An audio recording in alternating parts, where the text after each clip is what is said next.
Can I be honest? Yes. I hate this episode already. What's going on? I know we just started, but I hate this episode because the pocket I feel like I'm in now, not being in last week. You go solo. And by the way, you guys did a phenomenal job. I had some great giggles. But you rip a 3-hour sode. And now it's like sitting here knowing we got racing with the boys here in a little bit. And we got to keep it around an hour. I see what you mean now. And I'm just in a tough pocket to kick off, to say good morning to Papa Team 6 listening in right now. They're holding their hot coffee. They're already hitting their steering wheel. And it's like, damn it, is this Will? Is he keeping us around an hour? It's not Will. Hey, guy, okay, one, I see what you mean about you hate this sode. I understand that. There were comments, though, of, hey, they didn't keep it under an hour. You know, like, oh, long sode. But hidden in there was also like, this is nice every now and then. Yeah. You know what I'm saying? Yeah. Like, not like a, hey, we want this every single week. Like, you could tell people are like, hey, it's kind of long. It's kind of long. I saw a lot of good praise for the accents. Good. I'm glad that the fan bases came out. Sherm, keep the accents going. Don't listen to the haters. Don't listen to the naysayers, man. Yeah. The love was in the air. We missed you dearly. Mm-hmm. It was like very felt on set of trying to find our footing for like that first 15 minutes. It was going, but it was like, man, we're missing. Buddy, look, I was in the fetal position. I was wearing sweats. I was under covers. I was sucking my thumb. I was praying to God to take this strep throat away. I often comment about how raspy your voice is, how gravelly your voice is whenever I impersonate you. Yeah. You were almost unrecognizable when you called me that Wednesday. Yeah, with some optimism. With a little optimism. Well, I had a little bit of juice coming in and I still had a little frog going on in my throat. Will was on the phone. This is what he sounded like, and this is what he told me. I'm actually doing way better. I actually feel really good. And I was like, oh my God. You sound like you're getting strangled right now. Dude, it was Can we show the picture of the tonsil? Absolutely. I'll shoot you the pic well, not right now, but after the show. Matter of fact, you're going to have to annoy me about 3 or 4 times a day to send you the picture. I actually have the tonsil pic. You can annoy me There we go. There we go. Yeah, yeah. Dude, it was like a knife was coming out of my throat. And it jumped on me. Number one, I'm Will Compton, this is Sherman Young. Welcome to For the Dads. If you're new here, we call our audience Papa Team 6. This is just a show for the dads. We're going to bitch and complain a lot. This is not a show about being an expert father. This is not a show about how we are the greatest dads of all time. This is actually a show about how we do our best to stay grounded during the most important responsibility of our lives. Yeah. And just for an example, like we have an incredible community. We have a big update on Evy The Brave. And if you guys know the lore of Evy The Brave. She had a tumor near her spine that she had to get removed and get operated on. We have an awesome update there on how she's doing. We have PT6 community. We got shout outs. We got follow-ups. We got emails, new dads, moments that we crack a cold one too. Dad losses, times that we've gotten motherfucked. We've gotten, maybe a little cursed out, but you just know you took a massive lump. You took a massive L. I actually had one last night that I can talk about. Oh, let's go. We have voicemails. You can call into 601 The Dads. Leave a voicemail. Vent to the boys. Again, you guys teach us as much, if not more, than we feel like the audience gets from this show because we have an awesome community and we have reminders. I'm going to read a lesson here from the Daily Dad that I read this morning. That was just a good reminder in staying grounded because there's so many moments. There's so many times where I feel like I'm not being the most intentional dad. I'm not being the most intentional husband. Sherman and I talk at length about a lot of those moments. And we basically just use these microphones to talk about dad life. That's really weird that is your lesson of the week. The Daily Dad? The hint that you just did is pretty much my the trenches. Mine is around like fleeting, how time is fleeting.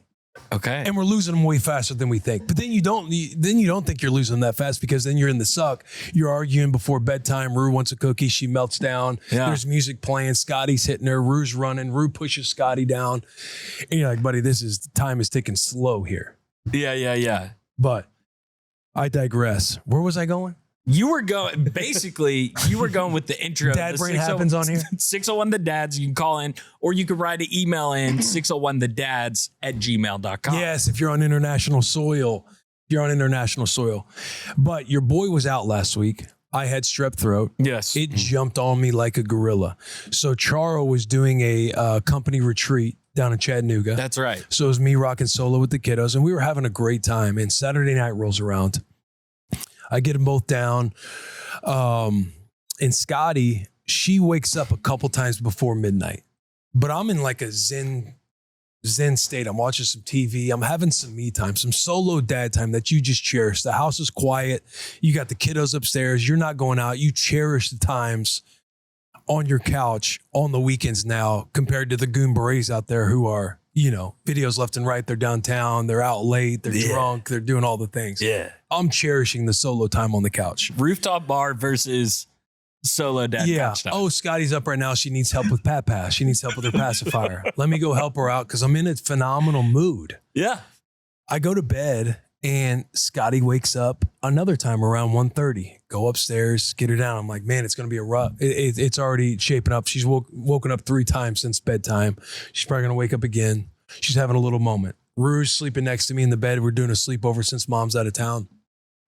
And then Scottie wakes up again, and it's around like 3:45, 3:50. And I feel something in my throat. And I feel like a little bit of a headache, but not much to where I'm like, oh, what's going on? Hopefully it's nothing. Go up, correct Scottie, go back downstairs. I can't really go back to sleep. Like, it's like my eyes are closed, but a TV's just on the entire time in my head. Yeah. You know what I mean? Like, you're not forcing your eyes closed, they're just closed. But the TV's playing in my head. Still on. Yeah, brain's still on, heavy. And dude, I get up the next morning to kind of get the kiddos up, like Rouge kind of like in my face, Dad, let's go get Scottie. Let's go get Scottie. And I'm like, man, I am just not feeling good right now. Still feel it in my throat, like when I'm swallowing and everything else. I'm like, hopefully this is just something that's fleeting because we got Josh Pate coming on busting with the boys. This is last week's whole Rolodex. We had Josh Pate on busting with the boys. We went and did the training camp tour where the boys went to out in LA. We hit the Rams training camp. We hit the Chargers training camp, and we're going to hit the Raiders training camp. Yep. All within a 3-day Rolodex throughout the week. I'm like, I can't be getting, like Chef always coins, there's no time to get sick. Yeah. You don't have time to get sick. Tro doesn't get home till about 1 o'clock. So I go in and I take my temperature and I'm running like a low grade fever, like 99.8, something small, chump change. Yeah. But as the morning gets going, like I'm just like drained of energy. And then by the time Charlie gets home, I'm like, hey, if I can just get a nap in, like my Garmin didn't log any sleep data. If I could just go and get a nap. And it was kind of the same thing. I just got worse. Like as I was taking the nap, my eyes were closed. But again, it's like I was wide awake. And then I start getting the chills. And then I take my temperature again. I'm 102.8. And I just feel like dog shit, dude. She's like, go try to hit one of the walk-in clinics. So I go and hit the walk-in clinic like right before 6 o'clock. It's on a Sunday. So about every pharmacy, everything closes around 6 if they're not already closed. Yeah. But I get to, it's like Care something in Nashville, like these like. Care Now. Yeah, Care Now. Walk in there, get logged in. And this doc sees me. They swap me everywhere. I'm doing the COVID test. I'm doing the strep test. I'm doing the culture. I'm doing everything. They're gagging me. They got the fucking Q-tip down the back of my throat. I'm starting to like almost puke. Worst. And then they run the test, and the test take about 30 minutes. And I'm just sitting in this room, in this doctor's room, just shivering, bro. Cold, shorts and t-shirt, thinking, what the hell is going on? Like, what's taking so long? I go and step out. I'm like, hey, is there any update? Like, I'm in fucking hell right now. You checked on your order with the kitchen? I had to, bro. I'm by myself in the waiting room, like up on the table, the little crinkly white paper. I can't like lay back and get comfortable. And I'm just like shivering. I'm like Doc, cold. Where's the steak? Like, hey, none of y'all are checking on me. We got some Pedialyte. Then we got some water. Can I get something? You just saw my tonsils are swollen. And fortunately, that spot, Care Now, is that what you said? Care Now, they had the antibiotics there, like amoxicillin to start on. Because like, you tested positive for strep. I'm like, how in the fuck did I get strep throat? 36-year-old grown man getting to middle school. That was like the Voldemort back in the day. Dude. Before COVID, before swine flu. Back in school, man, grade school, if somebody had strep throat, it's like, oh, you got to stay away from that dude. GTFO for like a week. Yeah. Don't come back. Yeah. And so I get strep throat. I get on antibiotics. I'm hitting the chats. Like, obviously, I text you guys. You know, you're not going to be, I'm going to be contagious for at least 24 hours, like 24 to 48 hours, depending on how I feel. I started to hit, turning around Tuesday is when I started to feel better, but I was fucking down and out, bro. Then it gets to Rue, she's helping take care of Dad. And she knows I'm sick and she knows I've been laying around like all day. Yeah. Rue starts like, in my opinion, forcing a cough. Like Rue has like mild asthma. And so she'll use her inhaler, but she tries to cough. And if Rue's sick, she gets to watch some TV. So I feel like she's negotiating, trying to watch TV by saying like she's not feeling good, she's sick. We're out of the Buterol or whatever it's called for the asthma. Yeah. So Charo just like, you take her to the pediatrician on Wednesday. Take her to the pediatrician, see if, like, just get her checked out. Because again, I got strep throat, highly contagious. I've been kissing on the kiddos, loving on them. Yeah. All weekend long. It can what is it? Incubate. Yeah. There's an incubating phase, like 2 to 5 days before you even get strep. Like it can be passed around. Yes. So we're already worried that the kiddos are going to get sick. We're worried that mom's going to get taken down. We're worried about the whole thing. Because again, strep throat. Take her into the pediatrician on Wednesday. She tests positive for strep throat. No. Yes. Did she really? And the pediatrician's saying that there's like a percentage of kids, like they could operate asymptomatically. Like she could have had this for a week or two and you not known it. Oh, this was, last Wednesday. Last Wednesday after I'm coming out of strep throat. And we're kind of questioning, like, how did I get strep throat? Like you guys have talked about being sick in July or the 4th of July, but nothing that's like strep throat. Like Charo was under the weather before she went to Chattanooga, but she wasn't like sick. Oh, dang. So like maybe Charo had it and she was like asymptomatic and just didn't, maybe she's just tougher than me in the fucking A gap. Yeah. And I'm kind of coming to grips with how in the hell did I get strep throat? Find out Rue tested positive for strep throat. Like she had a red throat, but that's all she had. She didn't really have any symptoms. She's kind of asymptomatic. And they're like, has she went to any camps or parties recently? And I'm like, she went to a fucking birthday party last week where there was like 40 kids. Your own blood. My own blood took me down. But we were also very thankful that she wasn't experiencing symptoms because obviously that just takes you out. Yeah. But Rue gave me strep throat. To give you flowers, as long as I've worked here, I've seen you power through. I feel like you and Taylor, y'all power through like anything and just y'all go constantly. To get the text that we got, I didn't even need more. You could have literally said, won't be there, strep throat. It would have been like, oh shit. That's a bad strep. Because Will never misses. I always feel like I have to break it down because part of me doubts anytime that somebody is sick.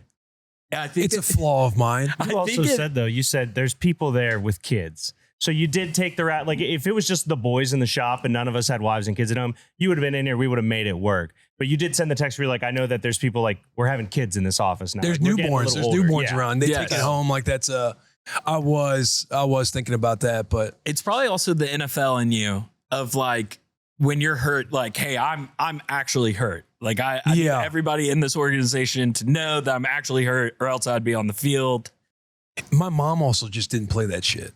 Oh, yeah. Like we were always going to school no matter what. Unless you're truly just down and out, like high fever, all that stuff to where she knows for sure there's evidence that you could be really sick right now. Yeah. Because there'd be times, and hats off to her, like I would put applesauce in my mouth at dinner and then hold it in there and then say, I'm going to go take a shower. And then go in the shower and then, quote unquote, like vomit the applesauce in the shower and then come out and be like, I puked everywhere and try to show, things to like get out of going to school the next day. Probably because I was like ripping around with the Game Boy yellow version on Pokemon. My mom's go-to is instantly, oh, you're sick? All right, put some clothes on. We're going to the doctor. We're going right now. And we're gonna go wait in the waiting room because we don't have an appointment. And we're gonna wait there all day and you're gonna go to the doctor. And after 2 times of that, of me faking it, I was like, okay, I don't want to fake sick anymore. Because I just sit in a waiting room at a doctor's office. And then the doctor tells my mom, yeah, he's fine. and it's miserable. Yeah. And you would almost test it because it's like you had friends that would like just have a cough and they'd get to stay home. Oh, yeah. You're like, dude, what the fuck? How are you pulling that off? You're just at home playing video games all day? Yeah. And you just have a stuffy nose? Yeah, dude. Just do a couple coughs, go to the school nurse, tell them your throat hurts really bad, it might be strep, and they call your mom. You guys ever experience the fear of like, you do feel sick, but you're not like 100%, but you feel kind of shitty and you're going to the doctor and your parents are like, you better be sick. Oh. I swear to God, you better get on your fucking deathbed. Yeah, dude. You're like, oh shit. Please test positive for something. Well, because now that we're parents, you can kind of see it. You're kind of like wasting their time. They might have to take off work because they're having to take care of you. Big time. Yeah. Like, yo, motherfucker, you're taking my PTO right now. Yes. My mom would be legitimately like loving, caring mother. And I love you, Miss Amy. She listens to the show, but she could sniff out a rat. And it pissed her off so much if we were, she knew when we were faking sick. And so it was her mission to prove that you were not sick. Take you to the doctor and you better test positive for something. Yeah. Like think about it, they might have like a big day at work or there's a big week ahead that they might be excited about and you just wake up on the wrong side of the bed trying to fake sick. Doing the Zoolander cough. And then the parents got to play the guilt of they don't believe you, but also, man, I'm a shitty parent if I don't make sure they're actually not sick, if they actually are sick. So let me check the boxes of making sure they are sick. Then you find out they're not. Then it fuels the pissed offness of, dude, you're fucking lying to me all the time, you little shit. Yeah. And then they're dropping you off at school and going, hey, extra homework for him, by the way. Yeah. Because I know he missed a lot. Yeah. Walk up to your teachers, ask for some bonus work.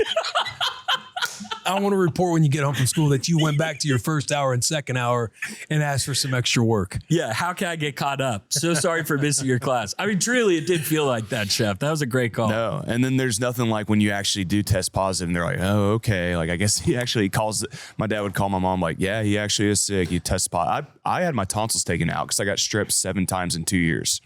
7 times? 7 times. And the doctor said that if I took more antibiotics, that it would just stop working. And then it's like, that's a big problem. So I had to get, by the way, for a non-invasive, super invasive surgery, the worst, like it ruins a month of your life. Fucking blows. Dude, how vulnerable was your immune system? It was just strep. After I got my tonsils taken out, I think I've gotten sick 3 times. And that was in 4th grade. That's the thing. I've never gotten my tonsils taken out. The immune system is a crazy thing too. Like when you're talking about Rue and her being asymptomatic, mm-hmm.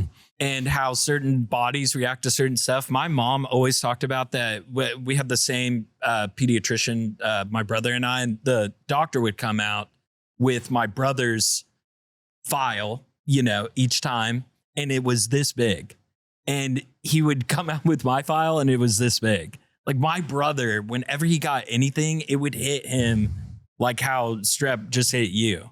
And then with me, I guess it was like I was probably getting sick, but just it wasn't all the symptoms and stuff that would keep you out of school. I know. It's such a better feeling, though, being like the alpha on the alpha side of it, of like your immune system can't get penetrated. Yeah, but then you get to look at all the sick people like they're they're inferior a little bit, like all your boys who get sick and they take it a little hard. You're like, buddy, like I got a comment here that made me laugh. I got a bunch of follow-ups. I gotta see it. Find one. Go ahead and rip one, Sherm, while Will's looking. The boys had Will's back and stood 10 toes down against any slander on his name. Respect. That came from DJ Pack 1 on YouTube. We did go to bat for you, by the way. I know. There was some. I know. I appreciate it. There was some crazy shit coming out of Intern Chris's mouth. Chris is a bit of a shit talker. I miss him already. The internship program. I know. Only. I know. On you only. Man, where's this dude who said I had pussitis?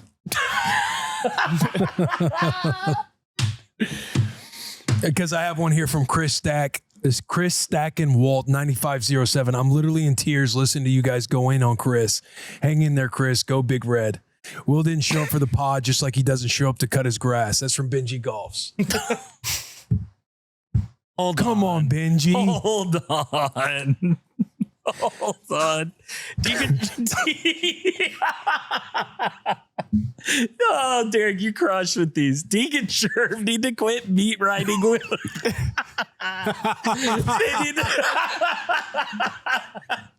Sorry, this comes from Franklin Pronunciation 8401 on YouTube. Franklin says Deacon Sherm need to quit meat riding Willy flat tire. There's zero chance a healthy Will Compton can change a tire without help from YouTube.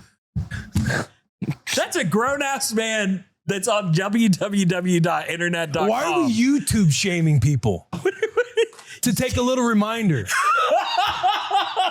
Why are we YouTube shaming people? My wife checked me. What'd yeah. she say? I walked her through how to change a tire, and she said, just don't forget, you want to loosen the lug nuts before you jack it up. That's a great reminder, sweetheart. She checked you. She checked me. So to that comment, I say that's bullshit. Like, I know how to change a tire. Now, would my fleeting brain have forgot to loosen the lug nuts to where I would have went back on YouTube to get reminded? Yes. But it would have refreshed my mind. Oh, yeah, that's of course you got to loosen the lug nuts before you jack that thing up and change it. But you also have the brute strength that it probably wouldn't have even been an issue. Right. You would have. And another dad hack, you put the jack on there, or you put the whatever that thing is, give it a little stomp. Yeah, get it going. Get it going. After that episode, Chris came up to me and he was like, I love that like whole bit thing that me and Sherm had about Sherm defending Will there. I was like, it's not a bit. Just to mess with them. Sherm was mad. Look, a lot of heat my way over the last week. It's crazy. We have a show called For the Dads. Yeah. You have the clip that Chef can play right now. Man, I really wish you'd start cutting some grass, because when you learn to stripe, there ain't nothing better, brother. When I pull up and I see my grass, I'll be like, I can't believe I did And that. he'll have to learn the hard way. He'll make that zero turn a little bit too tight, tear up the grass a little bit. You got the 3-point turn. You got to take it easy. And now since you moved, you got a couple acres now. You know. No, I don't. I have like an acre. Willy boy ain't cutting the grass, man. It's just beneath you? Is that what you're saying? No, it's not beneath me. I just would rather just not cut the grass. It's crazy. Like, I just sit there and I'm like, man, do I want to put time into cutting the grass? There's something. Or can I pay somebody to just cut my grass and then I don't have to You do could, it? but you're missing out on what it feels like to just, it's just different, bro. When you cut grass, when you spend time out in nature, like psychologically, I think it speaks to each and every one of us. That's why they tell you to go out in the morning and ground, That's get some true. stretching. Delaney knows. That's why he great. says, I feel young. I feel young too. But you, on the other hand, you're like, man, I'm getting old, Clay. I need some. Questioning me mowing the yard because I don't mow the yard anymore. Even though when I was a young kid, like, I've done my fair share of mowing the yard. Not my cup of tea. Like, guys writing poems about how great it is to cut your yard in a fresh mowed lawn, and you get done with it, a beer hits better than this. Look, I'm with you, but I've done it, and it's like I don't care to do that every week. To where I don't mow the yard. Yeah. I'm questioning on changing a tire. One thing you can't question me on is that boy Willie C on the grill. Is that boy Willie C on the grill? Where did You that? talking red meat, chicken, whatever it is. Where did that get born? Because that happened somewhere on the bus before I started working here. Like, I was hearing little things about how you don't know how to grill. Who said that? You think you? That's what I'm saying. Are you gaslighting me? I'm not gaslighting. Am I off? By saying Am I off base? people question me on the grill? People question. They're like, why don't you cut your meat whenever you take pictures to show it? Yeah, Wasn't that a thing? You know how the internet is when it comes to grilling. Yeah, like, everybody's an expert on the internet. You got to take shots. Nothing's going to be perfect on the internet. We got to do some kind of grill day, dude. And it doesn't even have to be a grill off.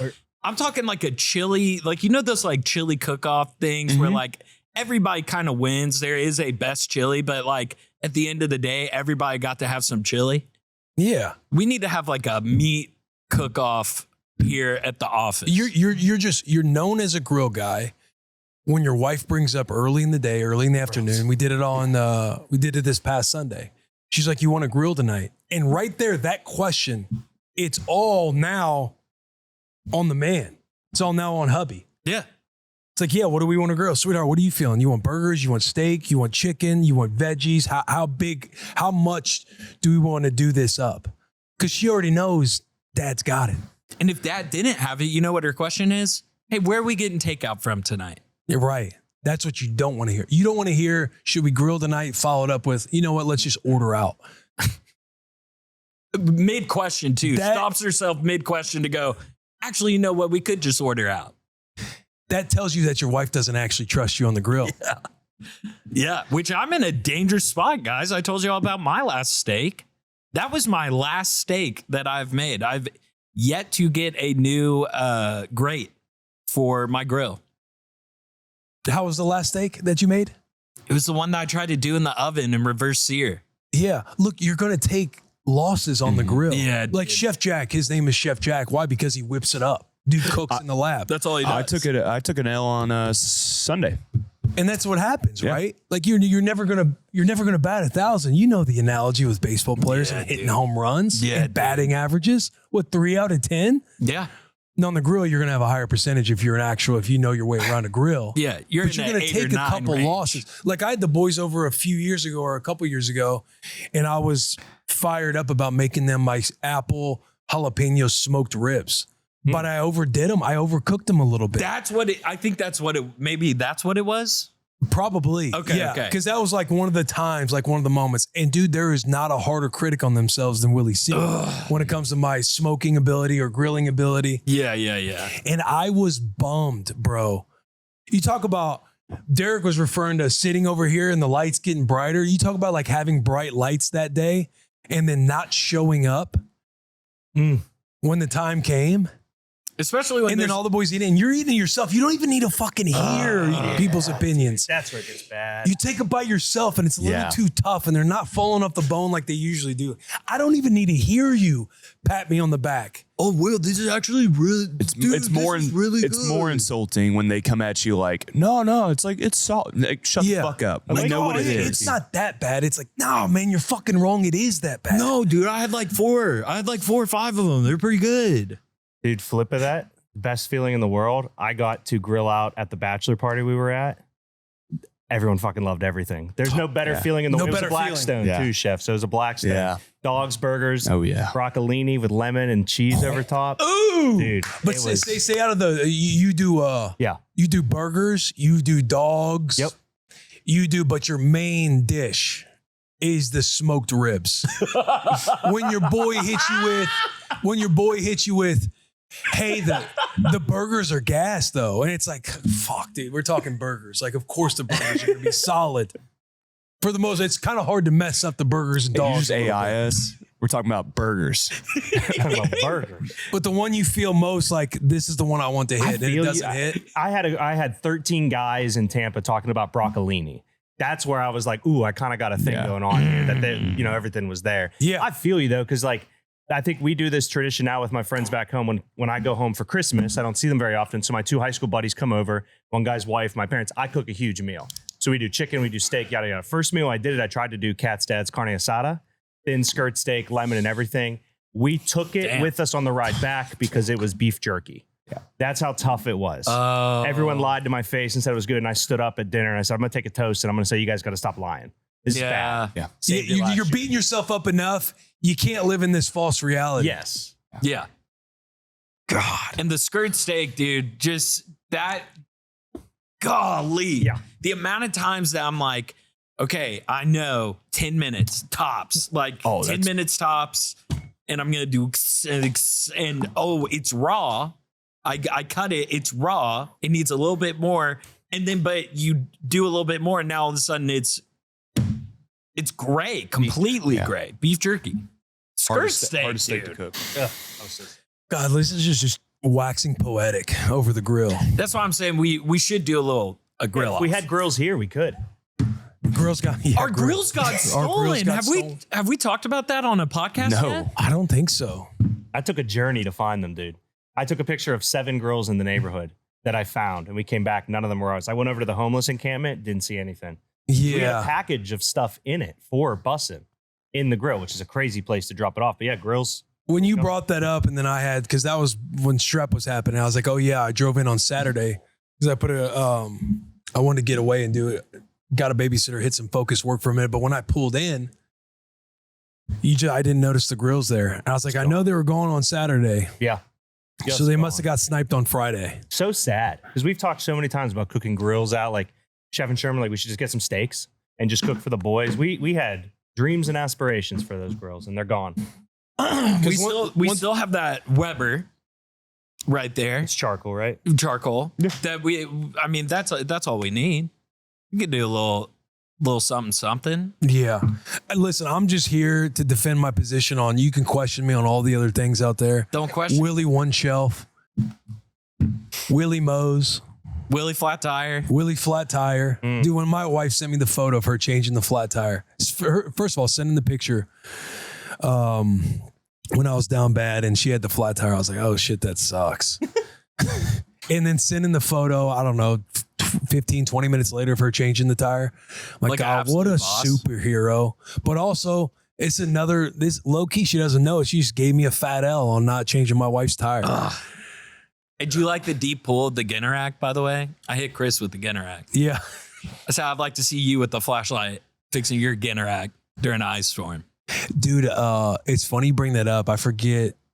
Oh, the Raiders. We were out at the Raiders and the alumni. They were like one of the best alumni organizations, like as far as treating their former players phenomenally. And they brought up, they're like, when that ice storm hit, we were talking like we should send you just a Raider logo generator. Just ship it to your house. And I was like, oh my God, you guys think differently. That would have been so sick. That would have been nuts. Just a Raider Generac. And Intern Chris with the couldn't think of your third team. And it was the Raiders that he was blanking on. You said it, they're black and silver. He goes, he didn't play for the Steelers. I heard that. I know. You guys missed the fourth team though. Sherm called it. Yeah. He said fourth and fifth. I think fourth and fifth. Atlanta and New Orleans. Oh yeah. Later on though, I wasn't doing that. Yeah. I do back. I got you. That. No, trust me, Charles, she listened to the pod too, and she was like, they're giving you way too much credit. Like, they're thinking you know how to do everything. Like, sweetheart. Hell yeah, dude. Let the boys battle for me right now. We had you. I know. You were on your deathbed. We had you. You had to. I said that you would slash somebody's tire to then come in and say, hey, I can fix it. I got you. Oh, man. I should have just came in on Friday and just changed Chris's tire. Were you going to say swirly him? I thought you were going to say swirly. Change his tire and then give him a swirly.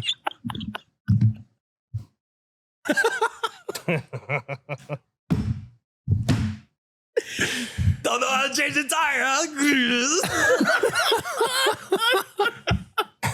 Hey, Chris, you really are a great intern. Yeah, tell me who can change the tire. Just keep waterboarding him in the toilet bowl. Call me daddy.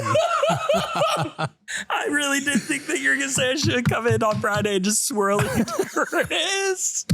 Oh, man. I have some shout outs here. From Nathan Ramirez on Spotify. He says, hey, boys, just wanted to give a big shout out to my buddy Keith. Him and his wife just welcomed their baby girl, Nora, to the world on July 24th. Let's go, guys. He's going to be a great father, and I just recommended the pod to him. It'd be awesome to get him on the show to help him through the trenches. And remember, take out the trash. Take out the trash. I got one here from Jared Raspberry. Ooh. What's up, boys? Love the show and the community you guys have built. Missed Willy One Shelf this last episode, but Sherm, Deke, Chef, Chris, you guys crushed it. I just wanted to give a shout out to my beautiful wife, Allie, who has blessed me with 5 beautiful babies, 6, 4, 3, 1, and 4 months. My God. I know. Absolute trench warfare. I have no idea how she does what she does on top of being a stay-at-home mom to 5 kids who seem to be related to Donnie Thornberry. She runs a co-op for other homeschool families in our area, is involved in our church, and always seems to have a meal ready for me when I get home. I'll never understand how you remain so patient and loving during the tantrums, blowouts, dinner time messes, and I'm so thankful for you. Love you, babe. Jared, Aggie Sicko. P.S. Last weekend without ball till February. It is. We are getting close to ball season. We are, dude. That was almost my crack a cold one. This community getting fired up. Like listening to some For the Dads, knowing that ball is on the horizon. I was writing my little pre-show notes, And for my crack a cold one, I had written out like fall is coming essentially. And then I was like, this is not a football podcast. This is not a football podcast. It's a dad podcast. It's a dad podcast. But what do Sherman. dads love? We love football, dude. Dude, we love football. We talk about some losses that we're going to take during the season. As far as What's going on? intentionality at home, like there's going to be some Saturdays. Yeah, dude. I know my wife's coming back. You've been watching football all day long. Like, God, sweetheart, it's just part of the gig. It's part of the gig that I'm in. It's part of the gig. We're prepping accordingly. Scarlett has her very first cheerleading uniform is a DCC cheer uniform that she was gifted on her first birthday. It will fit her probably around November-ish would be my guess. That's when you start pushing for a title, November. Yes, sir. You don't win a championship in September, No. August, No. October even. It's in November when the championships are won. And then that led to now she's getting a TCU uniform. So now I got to take action. Dad's got to be a good dad for his team. I'll get her a Baylor uniform. My mom is ordering her an Alabama cheer uniform. So now it's just the battle of the cheer uniform. For Scarlett. Don't let it come in. Lose the package scout. Oh, the package TCU got one lost. didn't come in? Oh, honey. Oh no! What about the UT one? Didn't you order both of those together? They both didn't show. These porch pirates, dude. It's getting crazy. We have to get a ring, honey. The only thing we have to be conscious about is the MT sickos that tune in. We start talking a little too much ball. Yeah, they're gonna be like, "This isn't why we tune into the show." Now, what we can do is, I do think we need like a week one. Like, however families out there are getting their kiddos ready for football season, because football is in the air. With your hubbies, it's obviously it's the hubby. But I know there's some MT sickos that love their ball as well. Yeah, dude. But however you're dressing up the kiddos, maybe we do like a Rolodex at the end of the show, like shouting out and showing off all the photos. Game day gear? Yeah, game day gear that fans, that our audience sends in.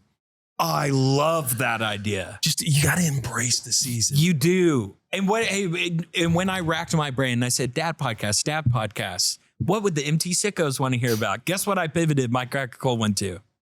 Scarlett is about to move up a class in daycare. There you go. Yeah. Hell yeah. That's going to get them going. Yeah. Talk about the move up to daycare. Oh, she's growing up. She's getting older. And all the moms are like, that's the shit we're looking for. There we go, Sherm. But that is my crack a cold one. Can I steal your Ollie Pop Deke? Good toss. Good toss. Good toss. Good toss. Good toss. Logo. Da-da. Oh, strawberry vanilla. Scarlett is moving up a class here very soon. She has not moved up yet. I'm talking about it today because I think I'm mentally preparing myself. The sadness of her growing up is really starting to hit me in a real way. She just crawled up our stairs all by herself the other night. And we're, obviously on either side of her there to like make sure that she makes it. We were spotting. We weren't helping her up the stairs. She crawled the whole way. Gets to the top. It's like a Hail Mary just landed. Dude, it was awesome. It was so sick. I even told her, I was like, look at what you just did. Look down there. You just climbed that. And just her teachers, dude, like her daycare teachers, like, we love them. They love Scarlett. You have like all these little things that they like help teach Scarlett in their class, but now she's moving up to the older class. And it's like, oh, before she goes up to the older class, she needs to be only one nap a day. She needs to only be doing passies when she's napping and no bottles. She needs sippy cups with straws. And like, there's all these like benchmarks. And I'm like, is this middle school? You know what I'm saying? Yeah. Like, I'm like, dude, this is crazy. Like, she's moving up a whole grade and she's got to get her big girl on, which makes me really sad, but she is getting her big girl on, which is really cool. I like it in the same breath. But then I still walk into that, like even this morning, I walked into her class and she's a late birthday, July. So a lot of her classmates have also moved up. She misses her friends.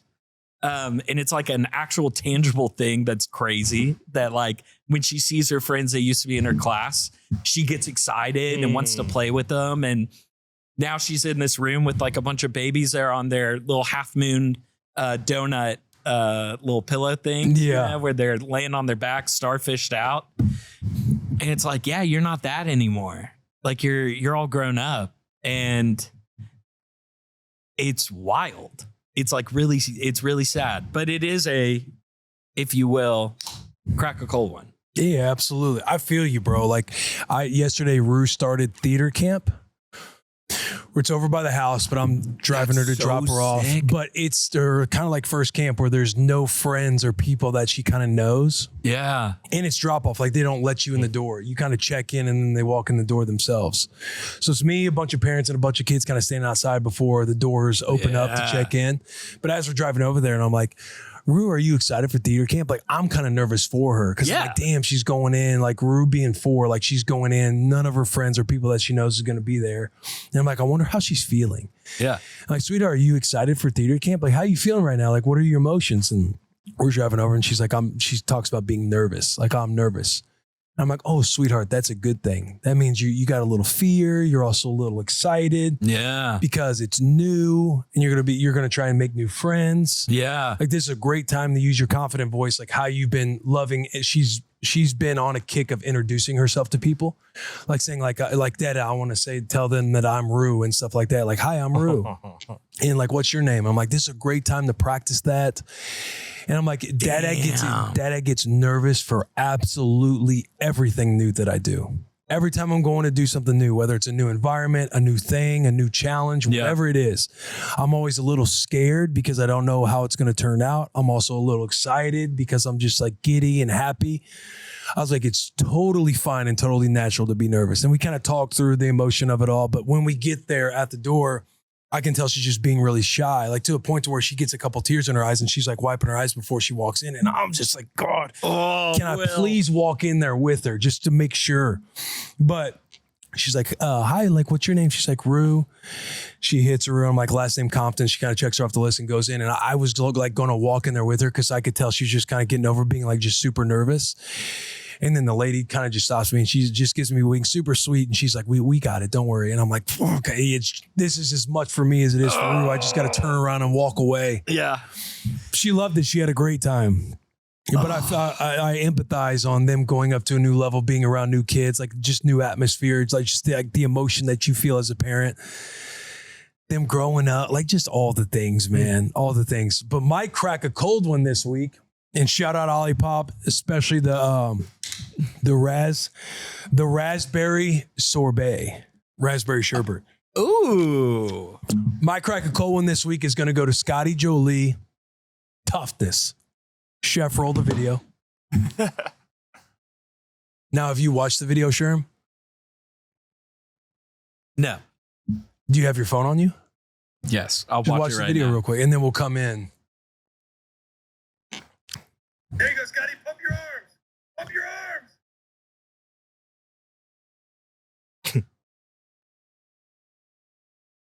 Oh, welcome to the A gap. Ready, set, go, go. Oh, let's go.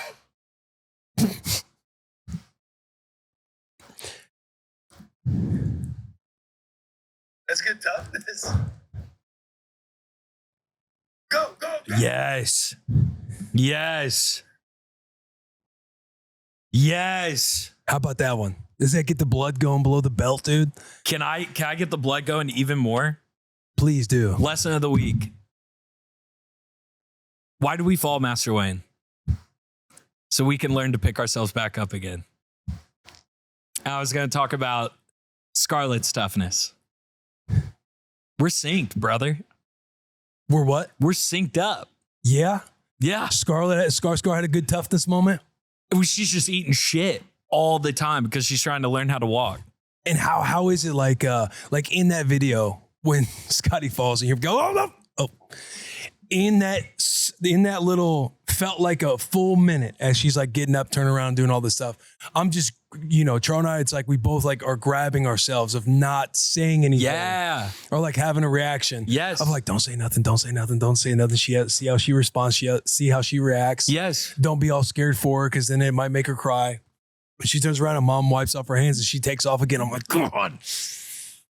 Go, kid. There's no better feeling. No better feeling. We had a big blow up oyster or clam, at Scarlett's first birthday. And the event space and like some of the family members that got there early to set up are like putting all this stuff up. I'm distracting Scarlett while all this is being done. She gets up on the inflatable clam, eats it, but not bad. I've seen her do way worse. And she eats it and like kind of rolls out onto her stomach. And you could see it was all women in there except for me. And like 4 or 5 of them just boom, instantly look at Scarlett and everybody's about to be like, are you okay? You okay?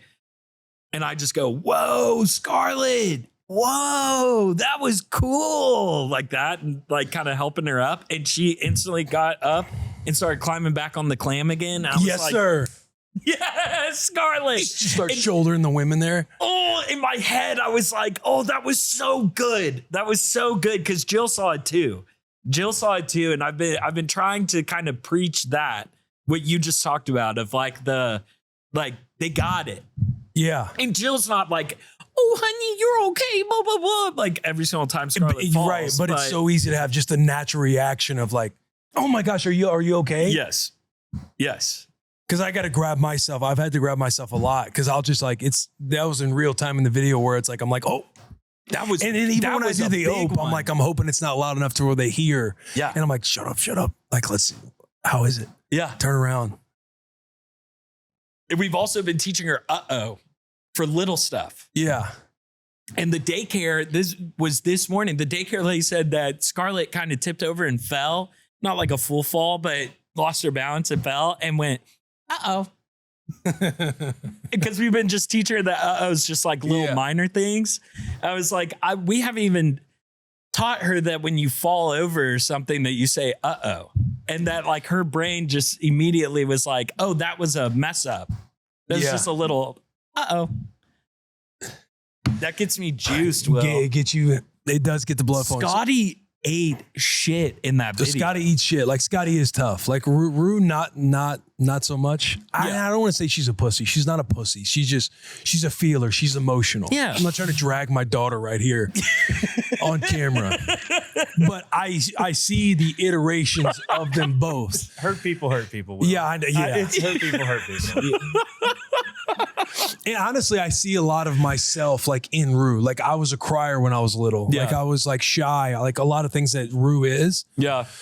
Scotty's just like a bulldog. Scotty's a bulldog. She falls down. She can, dude, I'm talking pop her head. And you're doing the same thing. And she might like, start to cry or get upset or like run over to you and get a hug and then get back in it. Almost to where she's mad that she got hurt. Yes.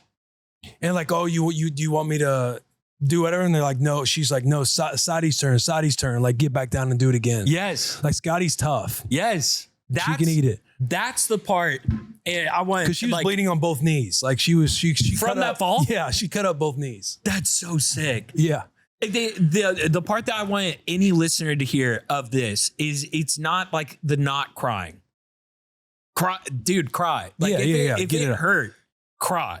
I want my daughter to like feel emotions. It's what you just explained. The hunger to get back in there is what fires me up. And that was what I think it was on this podcast. I was talking about that walker, that huge spill that Scarlett took on the walker. Yeah. Where she literally didn't let go of the handlebars. So she not only hit her head, but she brought the walker down on her face. And I sat there for 5 minutes as Scarlett's screaming into Jill's shoulder, being like, honey, we got to get her back on the walker. She's going to be scared of it. She's never going to learn to walk. Yeah. We got to get her on there.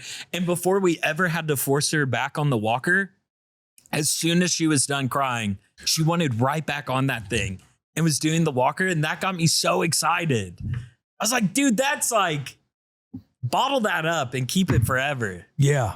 That gets me so juiced. And then it just builds and builds, and you just see the resilience built over time. Yeah. Yeah. That rolled into my dad loss. I'm not going to say motherfucked. I wasn't motherfucked. Charles talked to me very calmly. Is this what happened yesterday? Yesterday after this walk, because we're out, what is that, Cheekwood? Yeah. Going around Cheekwood. We go home. It's probably 7:30 when we get home. So a little, like, it's past Scottie's bedtime. Like, you can just tell, like, they were running around. Rue was on her scooter the whole time. Like, their energy's low. Rue wanted to hear Little Mermaid, the Little Mermaid song when we got in the house. So we're playing the Little Mermaid song. A lot of noise is happening. Scottie and Rue aren't getting along. Scottie's trying to swing on Rue. Rue kind of pushes her down because she's trying to keep her distance, but then two hands her and push her down. Scottie gets mad, and she's just chasing Rue. Rue's running from Scottie, and Scottie just got her like little arms and little body. She ain't got no quit. She ain't got no quit. She ain't got no quit. Chaos is kind of happening. We left the dishes out after dinner because Charles was like, we can just do it when we get home. I'm like, okay, sweetheart. Not one to hit the dishes like right after dinner time. Not like her. Holding something off. Yeah, I can kind of vibe on that. But it's my turn to do Rue for bedtime. Charles' turn to do Scottie. Charles starts doing the dishes and cleaning while the chaos is happening. I'm kind of putting myself in there by telling him that, like, hey, stop, blah, blah, blah. Yeah. But I'm consuming football content on the phone. I'm on my phone. Okay. So I'm not like, sue him. Yeah. We go upstairs. Rue has a moment because she wants a cookie and loses her fucking mind. No. We end up giving her a piece of a cookie, which we hated to do. Yeah. Because she's crying to get the fucking cookie. Yeah. Like, hey, we don't operate that way. We go upstairs and Rue wants a hug. She just tells me, Dad, I want a hug. Okay, let's sit here, have the hug, eat the cookie. Now I'm talking with her about, hey, this shit isn't happening again to where you cry and get the cookie. I promise you. Look at me. I promise you. You cry again to get a cookie, you're not getting a cookie. You're going to be very upset, very mad, very angry, and you're going to go up to your room and you're going to be upset at us because we're not going to give you a cookie. Yeah. Because if we give you a cookie or we give you what you want after you cry, you're going to just think all I need to do is cry for it, and that's not happening. What's she saying in this moment? She's looking at me, she's nodding, and I'm like, do you understand? And she's like, yes. Then she takes by the cookie, loving the cookie. A fucking cookie. Yeah, the fucking cookie. Charo comes up. She's getting Scottie ready for bed. Charles comes over because Charles kind of snaps at Rue when she's crying about the cookies. Charles like, stand up, come over here. Here's your cookie. Like gets mad at her, gets in her ass a little bit. Charles comes out from cleaning Scottie up and just telling Rue like, hey, I'm sorry for snapping on you. There's a lot of stuff going on. Then Charles looks to me. Okay. Yeah, it's me and Rue. We're sitting there cuddled on the couch. You know, I kind of had my back and forth with Rue. She goes saying, hey, I'm sorry for snapping on you. There's a lot happening. She's like, hey, babe. It's nobody's fault. But in my brain, when I was doing the dishes, I'm thinking, okay, I'll do the dishes. You'll take the kids upstairs and get them ready for bed. Because clearly they're all yelling, they're all screaming, they're not getting along. Music's playing like it's past their bedtime. So I assumed, I shouldn't have assumed, next time I'll communicate. Yeah. And I'm like, fuck. Because you're already like, I need to be thinking, we need to be on the same wavelength. She's like, but I need you to be a better teammate and just get the kids upstairs to get ready for bed. Like, I don't know what you were doing. She could assume. And I'm already in my head like, fuck, I was on my phone. Yeah. She's like, I'm handling dishes and you're kind of just waiting for, I don't know what. And then we're both getting the kids upstairs, but I need you to be a better teammate and kind of see that ahead of time. Yeah. Because she's like, if you would have done the dishes, I would have got the kids going upstairs like we normally do. And I'm like, I feel a little bit of like anger in my body. Because again, I'm getting checked. And in that moment, I like feel this fizzle of like, I was waiting on like, you're on Scottie. Like Scottie's clearly past her bedtime. I'm not going to take Rue up before Scottie because it should be fine. I'm like making shit up in my head. But I'm feeling it. I don't say anything. And I'm just like, okay, I'm sorry. And we just go. But I felt like I had a very calm, stern talking to. Yeah. Where my wife hits Rue and then she slowly turns to me. And she's like, hey, babe. Now you, honey. Yeah. That's a good dad loss. It's To learn for sure. Yeah. Yeah. It's a good learn. You quite literally just explained a situation 3-4 nights ago for me. Yeah. Of almost the because you know how exact some same of thing. those can go sideways. Like, yes. I'm happy that she did calmly talk to me because that can go, that can go a million different directions.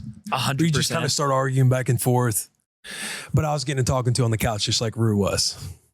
As you're holding her, you're holding her. Yeah. Rue's like in my arm. Charles walks off to go back in there, and I was like, we kind of both got to talking to there, didn't we? And she's like, yeah, Dad. Oh man, that's a good dad loss. That's a good dad loss. But anyway, that was my my dad loss of the week. My dad loss. Oh, dude. Dogs is what I wrote down. Yeah. I wrote down dogs, dude. There were some, this is probably one of those types of conversations that gets you in trouble on a podcast, but I'll just go ahead and. Dogs got in the way this morning. Yeah, dude. Dogs. Yeah.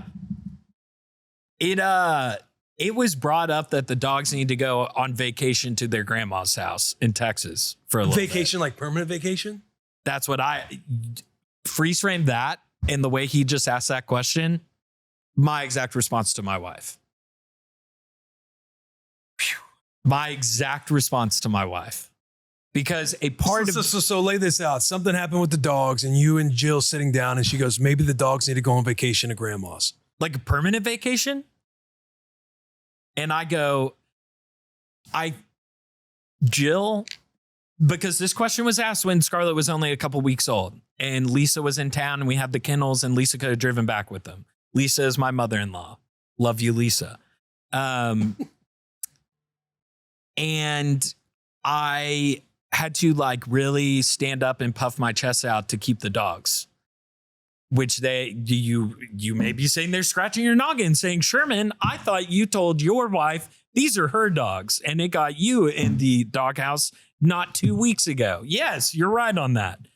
But I feel obligated of like almost like a marriage pact of like, I said that these are my dogs. I said that I'm going to take care of these damn dogs until their last breath. And I'm quitting on these dogs if I send them back to Texas. It's ripping my heart out. I don't want to send them back to Texas. So just for clarity, Jill's like, yes, permanent vacation. Yeah. But Jill, and sorry, this isn't like a Jill versus Sherman. This is just a conversation that Jill and I are having. Yeah. We are in the midst of this conversation. And you're in your head thinking of all like, man, I'm quitting my dogs right now if I do this. Dude. I like feel like I'm a really bad dog owner if I do that. What's the problem? Like what had happened what thing happened that led to that conversation? Dude, it's just constant. It's just constant with the dog stuff. Like it's a ton of added responsibility. They're both really small breeds. They require a lot of attention. Jill's putting a ton of attention into Scarlett, as am I, but also like dogs are kind of my assignment. Yeah. And New house. Issues with the house. Yeah. Work scheduling. Yes, Scarlett. Dude. Yes, dude. And I mean, truthfully, I was 15 minutes late today because of Wrigley. Like I went outside and God forbid that fucking animal net. He got underneath the animal net somehow. And I've gone back to the animal net 3 times to like patch places where like he has gotten out and he's just finding these ways to get out. And I'm running around the house. I have Scarlett in my arms. I've called his name 5 million times. I'm about to give up. I do think you need to invest a little thought into the invisible fence shock collar. Yeah. Because the amount of effort, energy, money, you got to see Blake shirtless, all the stuff that has come from you putting this fence in though, I have heard from people, we've never done, I heard from people that the invisible fence shock collar. It's the one. It just genuinely is the one for you. And they're not that expensive anymore. Yeah. You can find, they're very, very cheap options out there that is the ultimate, like, hey, you don't want them running off. And this fence is a recurring theme on the show. Every week. You bring up the fence every week. The fence. Well, this is becoming your new airport. These dogs are becoming his new airport. The new raccoon. Yeah. Sherm, you put one in, Wrigley tries to get out twice. He'll never try to get out again. It takes no fun getting shocked, but I promise you, won't try to run out again. And you'll even test it on yourself. Yeah. We should test it on ourselves. We had one for for our dogs growing up. I had one for And Taz would fucking. Sometimes yeah. he'd eat it and keep walking through. Yeah. That's where I know some Sugar, dogs. our yellow lab, she got to the age where she was like, I just don't give a shit. Yeah, I yeah. don't give a shit. Like I feel like Waffle would eat it. Well, no, Waffle doesn't wander off at all. Yeah. But yeah, Taz would fucking eat that shit and keep going through it. And we do it with me and my boys. Like we take turns putting the shot collar on and be That's like, a vlog. go over there and do it. Well, it's like a cop. You're not able to hold a taser on your belt until you have been tased. Yeah. I think the same should apply for me. There's also a very clear, I didn't realize, delineation between when you send the dog on vacation, you're sending them with a loved one. When you send them to the farm, the other thing. So Oh, that's, the other I got a No, little, yeah, yeah. Didn't know the difference there. Now Not I a do. farm, going to grandma's house, which they lived at grandma's house for like 5 years. So like they love grandma's house. That's where Jill first brought him home. I appreciate just literally the conversation that we just had right now brought my stress levels down. It provided me with an answer. It provided me with something that I should try. Sure. Sorry, go ahead. Well, I was just going to say, I think the dogs also provide a little bit of a challenge and responsibility for me. And it feels like I am not only quitting the dogs, but it feels like I'm quitting because that was the easiest thing to do. Mm-hmm. That was just the easiest solution, is just send them to Fort Worth. As dog lovers, listen, I love dogs. For me, a chip in the grandma's. It's not a bad take. If I could be the angel. People are going to PT6. Like people are like, oh, Will. Bro, people are going to lose their I minds. know. in the I know. comments. They're going to lose their minds. If you win this internal battle with your head, may I mind shift you real quick? Yeah. You are presenting your daughter with a childhood with dogs, in which I believe is the best childhood. Mm-hmm. So by you trying the invisible fence, I do believe you are sending your beautiful daughter on a projected path to grow up with dogs, which I don't know your two dogs. That is I loved all the dogs we had growing up. I get your opinion, Will, and I don't think that if the electric fence doesn't work, let's have another conversation. I think that if you win this internal battle of these dogs in your head, you're providing your family with a fun, awesome experience. Other thing that I left out. I'm becoming a cranky dad. You're just still sick, dude. It's not your fault. You're just sick, dude. Because what you just said, yeah, you are right. Like we had this Conan Rottweiler that I grew up with until about 10. Then we had 3 other dogs in the house with us until I left for college. Here's the kicker that I did not include, or that I forgot to mention. Wrigley snipped at Scarlett. He did not try to bite her, but he did a full-on snip at her and like a. And I was like, bro, that's what I'm saying, man. You're about to punch your ticket. Back to Texas. To hell. Doing shit like that. And then we're hanging out with one of our nurse friends, like family friends. And we were telling them about the dog situation, and she showed us a friend of theirs that was back home that their little 3-year-old got attacked by their dog, and showed me the face of the little 3-year-old girl in the hospital, bro. I was like, dude. Waffle, remember when Waffle Yes, nipped bro. Scottie? Yes, bro. Like over her eye or like on her head? Yes. She got cut from it. Dude, I remember when I came home and Audrey was telling me about it, and I'm just thinking to myself, God, part of me like almost, well, it's probably good that I wasn't there, but like wishes I would have been there. Because there are times where I joke, it's like a running joke with Charo. I'm like, you just let me know when. Yeah.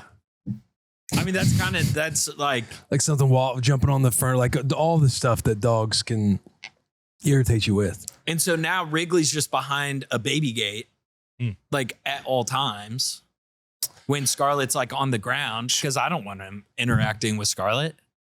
Have you done like any kind of like active training or? No. See, that's a big thing, because when we got Scottie, Alex had 2 cats. Scottie wanted to go see the cats, and we were like, this is a big issue because we didn't know how they're going to interact. it took us 30 minutes with like one training exercise we searched on YouTube with food. Scottie's never touched a cat, like not a problem. So there's certain things like if you're having issues, maybe a little YouTube, a little Google, like there's a lot of people that are experts. They'll teach you like food training exercises, different things you can do to like mitigate problems. For us, it took 30 minutes of like basically just making sure Scottie stopped looking at the cats. Every time she stopped looking, we gave her a treat. It would never. But also think about not having the responsibility anymore. I know, dude. It's weak. Well, I know, It's dude. weak. I know. And I know, Chef. You need Mick in your back. And I know, Chef. I'll leave us at that because we can break and then hit voicemails like immediately after. Yeah, NASCAR. we can get into voicemails. This can be an ongoing conversation. I do kind of enjoy playing the heel of dog ownership right now. I appreciate you playing the heel. I appreciate you playing the heel because like a part of me does hear that. And they're going to grandma's. Like they're going to, they've lived there for 5 years before. You're not sending them again. You're not just kind of giving them away. No. You're letting them go to grandma's. Yeah. They're going to have a better life. They do have a better backyard. Have a better life. Yeah. You're going to have a better marriage. Dude, just watch the comments though. Just watch the comments. I know. I already know. Deke is probably a lot of the comments. Like I know Deke is, you got dogs that you're obsessed with, don't you, Deke? Yes. Like I know like dog lovers, like, yeah, they're going to be swinging the sword for keeping the animals. Yo, big and time. I've like for 90% of my life, probably outside of what, college, and then the first couple years in the NFL, like I didn't have a dog, but I've always had a dog. I've always loved dogs, but now that I'm a parent, I feel like it's all different for me now, especially when the whole snipping and the whole territorial stuff. Like I have a bulldog, so Waffle can be territorial. If they want Waffle to move on the couch, or Waffle helps herself up to the stepping stool that they're eating on, trying to like get the scraps or get the food. Yeah. Like Waffle and I go toes often. You know how jumping on furniture and not getting down when I'm telling her off. Yeah. When we've trained her with the treats and everything else, and she starts like growling. Yeah. You know how like in books and movies and stuff, like back in the 50s and 60s, like if someone got pregnant out of wedlock, it was like, oh, they went to school like in the Northeast, like they went to a boarding school for a year. Sure. And then all of a sudden they're back to like hide the pregnancy. That's how I feel about like when people send their dogs to grandma's house. Like no one wants to talk about it because we have had a couple friends that have done that. Yeah. It's like, oh, where's Roger? Hang on. Now what'd they say? Like what's their experience been? Sending them to grandma's. I mean, it's been great for them. Sad, and they're like one of the best decisions we've ever made. Yeah. But they also hardly talk about it because they're like, they're really happy. You get shunned. Like think of the people that are going to be battling and swinging the sword for animals. I love animals. Yeah. It doesn't sound like it. I know because I love. I get where you're coming. Like it's taking care of a dog is not. It's a hard thing, and they're constantly like. I love my own freedoms more than I love. You have to go out of your own way to care for them, like a lot. Yeah, but yeah. Also a lot of responsibility. Well, yeah. It's a good learning lesson to your daughters that, hey, just because something's hard, we are helping take care of this awesome but that is part right of our now family. The kids would get more out of it when they're older and they have like responsibility involved with the animal. That's fair. And you go in, they like getting a dog and teaching them and showing them how to take care for a dog. And then it feels like a tribal thing. Like right now when they're young and there really is nothing that they can do, you're just juggling extra responsibilities that you start to question, like, why are we even doing this to ourselves? And it's not like you're giving the dog away to random people. Like, for example, if I had something like I have Bean, my fiance's River, if something happened with the dogs, I would talk to my parents about it because they just lost their dog last year. Yeah. And so my mom has said, like, hey, we'll take Bean for like 3 months and hang out. Like, she really wants a dog, but they don't want a new dog. So I don't think you're going to get as bashed as you believe you are, because this isn't you going, that's it, we're taking them to the pound, we're putting them up for adoption. Like, you're putting them in a situation they've already been in, that they love, that you will still be a part of them and see them. Yeah, you can FaceTime all the time. And the end conversation. Dogs have phones. That is true. That Grandma, is true. put Wrigley on the phone. Yeah. Hey, buddy. God, I miss Wrigley's him. just in the corner, 2 birds up. Like, I'm a king here. I love it here, but fuck you. Yeah. That's the other thing. I've done a really bad job of telling this story. There's also the not like permanent vacation, but just vacation is also another thing that has been thrown out. And Jill's not like staunchly sitting there like, get the dogs out of here. I hate She's the just bringing it dogs. up. She's bringing it up. Okay, we all feel the chaos. Yeah. Like instead of just building up resentment over time, having our Yeah. own little separate thoughts, just sit down and have a conversation. Yeah. Would it be insane to think that we could send the dogs on a vacation? Permanent, not? Either one. Lisa has brought it up. My parents have brought it up. They can tell how much the dogs like weigh, if that makes sense. Yeah, man. And so I'm just in this internal battle. Did a package deal? Both? I also brought that up because I was like, Goose would never hurt a fly. He would never snip at Scarlet. Then And you got to separate them? that's what Jill said. Jill was like, all they've ever known is each other. I said, that's not true. Wrigley lived there for like 3 years without Goose and he hates Goose. She's like, they were playing this morning. I was like, that is true. They were playing this morning. But Wrigley does What a get really... shot to Wrigley, though. Like the top dog, he's getting moved out of the rotation. Yeah. Well, dude, when Talk about resentment on Goose. Like, Cam Newton said it. The Reaper comes for all of us, man. yeah. truly, that poor guy, it was just him and Jill. And then Jill brings me into the picture and he's like, I guess. I mean, he's cool. He gives me rubs. I'll like this Sherman guy. We end up having a great bond. Then all of a sudden Goose comes into the picture and he's like, WTF question mark is going on with this dude? This guy sucks. And then like started coming around to that. And then we bring Scarlet into the picture. And if it weren't for the food scraps that fall on my dog every single night and morning, he would hate Scarlet. Yeah. And he's not fully territorial, but we do need to take a Oh, little them break little dogs, they got that little dog for syndrome. our guy. Yeah, yeah. They got that little dog syndrome. He's got that little dog syndrome. Let's hit some voicemails. Let's hit some Hit voicemails. some V-mails. 601 the dads. You want to call in, vent, talk about a win, loss, whatever is on your mind. Call into the voicemail and get featured on the show. PT sickos, looky here. We got the raspberry sherbet. We got the Olipop. You know what time it is. Olipop has been killing it with these new can designs. They've been killing it with these new flavors. You got blackberry vanilla or raspberry sherbet, as I'm holding right here. We love Olipop on this show. We drink way too much of it. I already pieced Olipop strawberry vanilla earlier today. I don't think there is a drink that has taken over my taste buds quite like Olipop.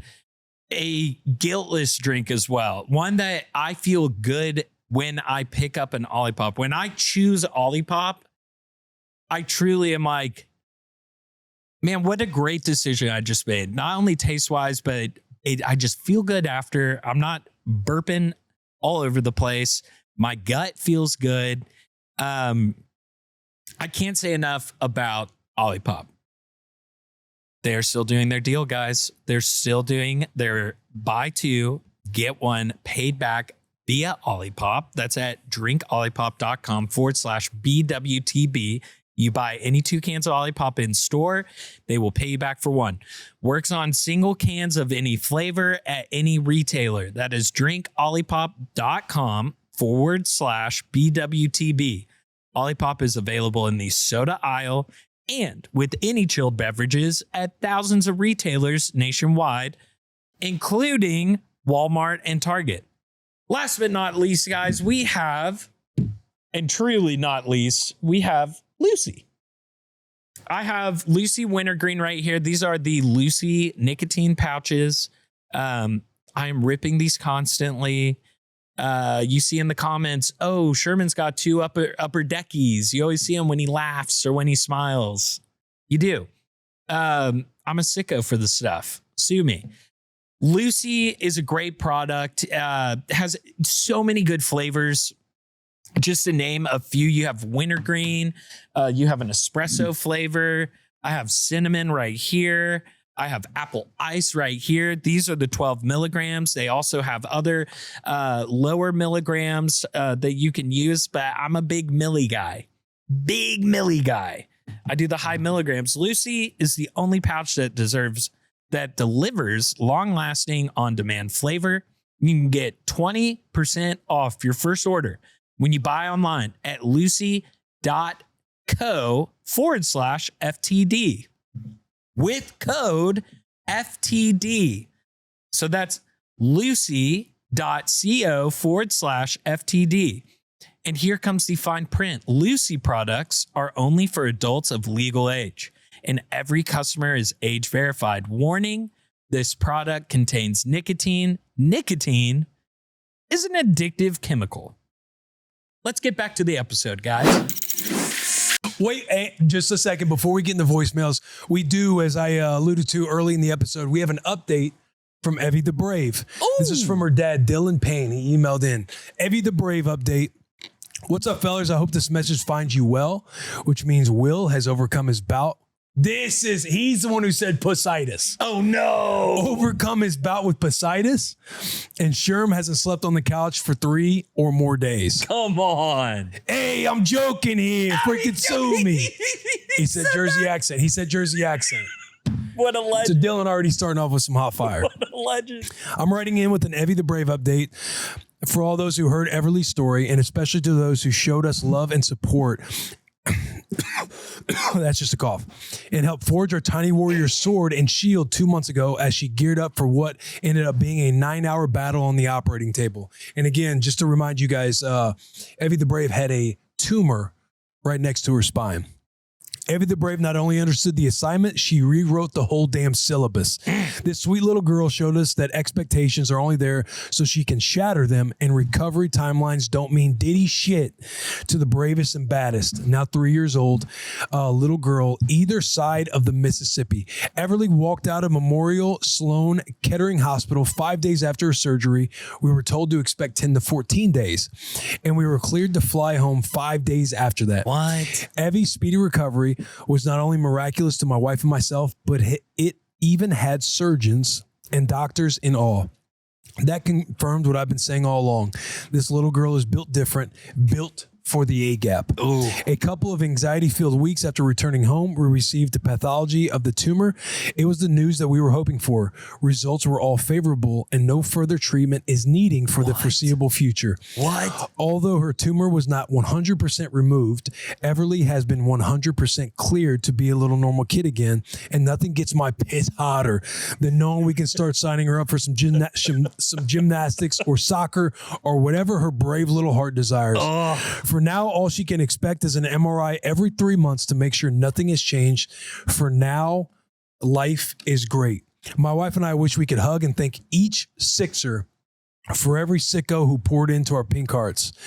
Prayers, words of encouragement, and positivity in the comments and our inbox for the dads in this community will forever hold a special place in our hearts. All of you ripped so freaking hard. Will, Sherman, the boys in the back. Can't thank you guys enough for being a part of Evy's journey and rallying the troops. Keep cracking ollies, failing to keep it under an hour, and for the love of God, don't stop using accents. Sherm doing his mom's impersonation might be my favorite. Much gratitude and love, the Pains. Dylan, thank you, man. I want to say we got a photo here from Evy the Brave with the fam. That is very cool, boys. I have a video too from them. I have a video too.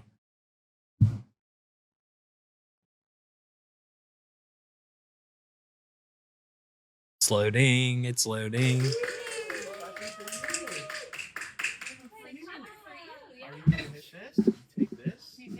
And you're gonna hit it really hard. Hit that really hard. Let's go, dude. Yeah! Hit the bong.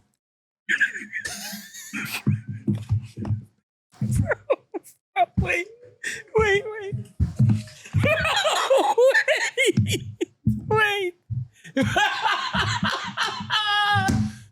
Oh my God. Bro, I've never laughed that hard and cried at the exact same time. Quick tears. Bro, I was about to be like, that is medicine for the soul, just getting to like hear about her. Yeah, hit the bong.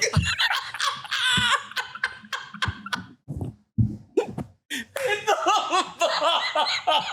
bong. Bro. That's why we dad, man. This is why we dad. Oh my God. Bro, that broke me. That really did just break me. Dylan, thanks for the updates, brother. We are stoked for Evy. Evy, if you are watching, you are a warrior. You are built for the A-gap. You rewrote the syllabus. We're all rooting for you. All the Papa Team Sixers, MT Sixers, everybody who showed and poured love to the Payne family. It's definitely felt through Dylan's words.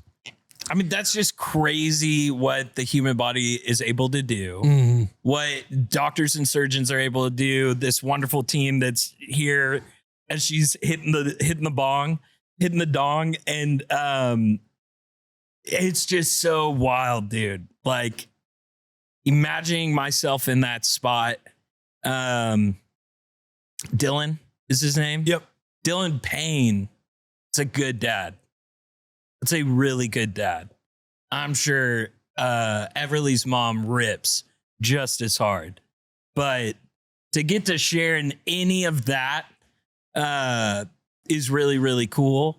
And shout out Payne family. Shout out the Payne family. Thank you for keeping everybody updated too. They get free shout outs for the rest of the time. For the rest of the time. Free accents the rest of the time. Free accents, free shout outs for the rest I'll of the time. do my best not to get pusitis again. We're talking about Evy the Brave. I'm getting fucking strep throat and taken out over here.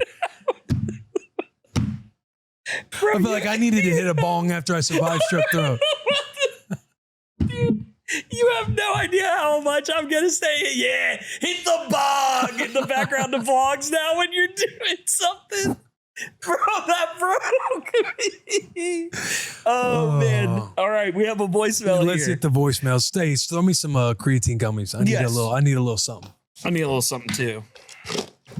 We don't want to cry out all of our creatine. No. Thank you, Create. Don't All right, create. voicemail No one. free shout outs to create. Hey, no free shout outs. Only for the Payne family. This is part 1 of 2-part voicemail called Not a Creep. Sounds like a creep. Trust me, he's not.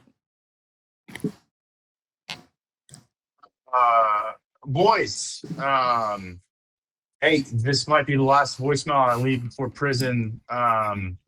So I'll explain.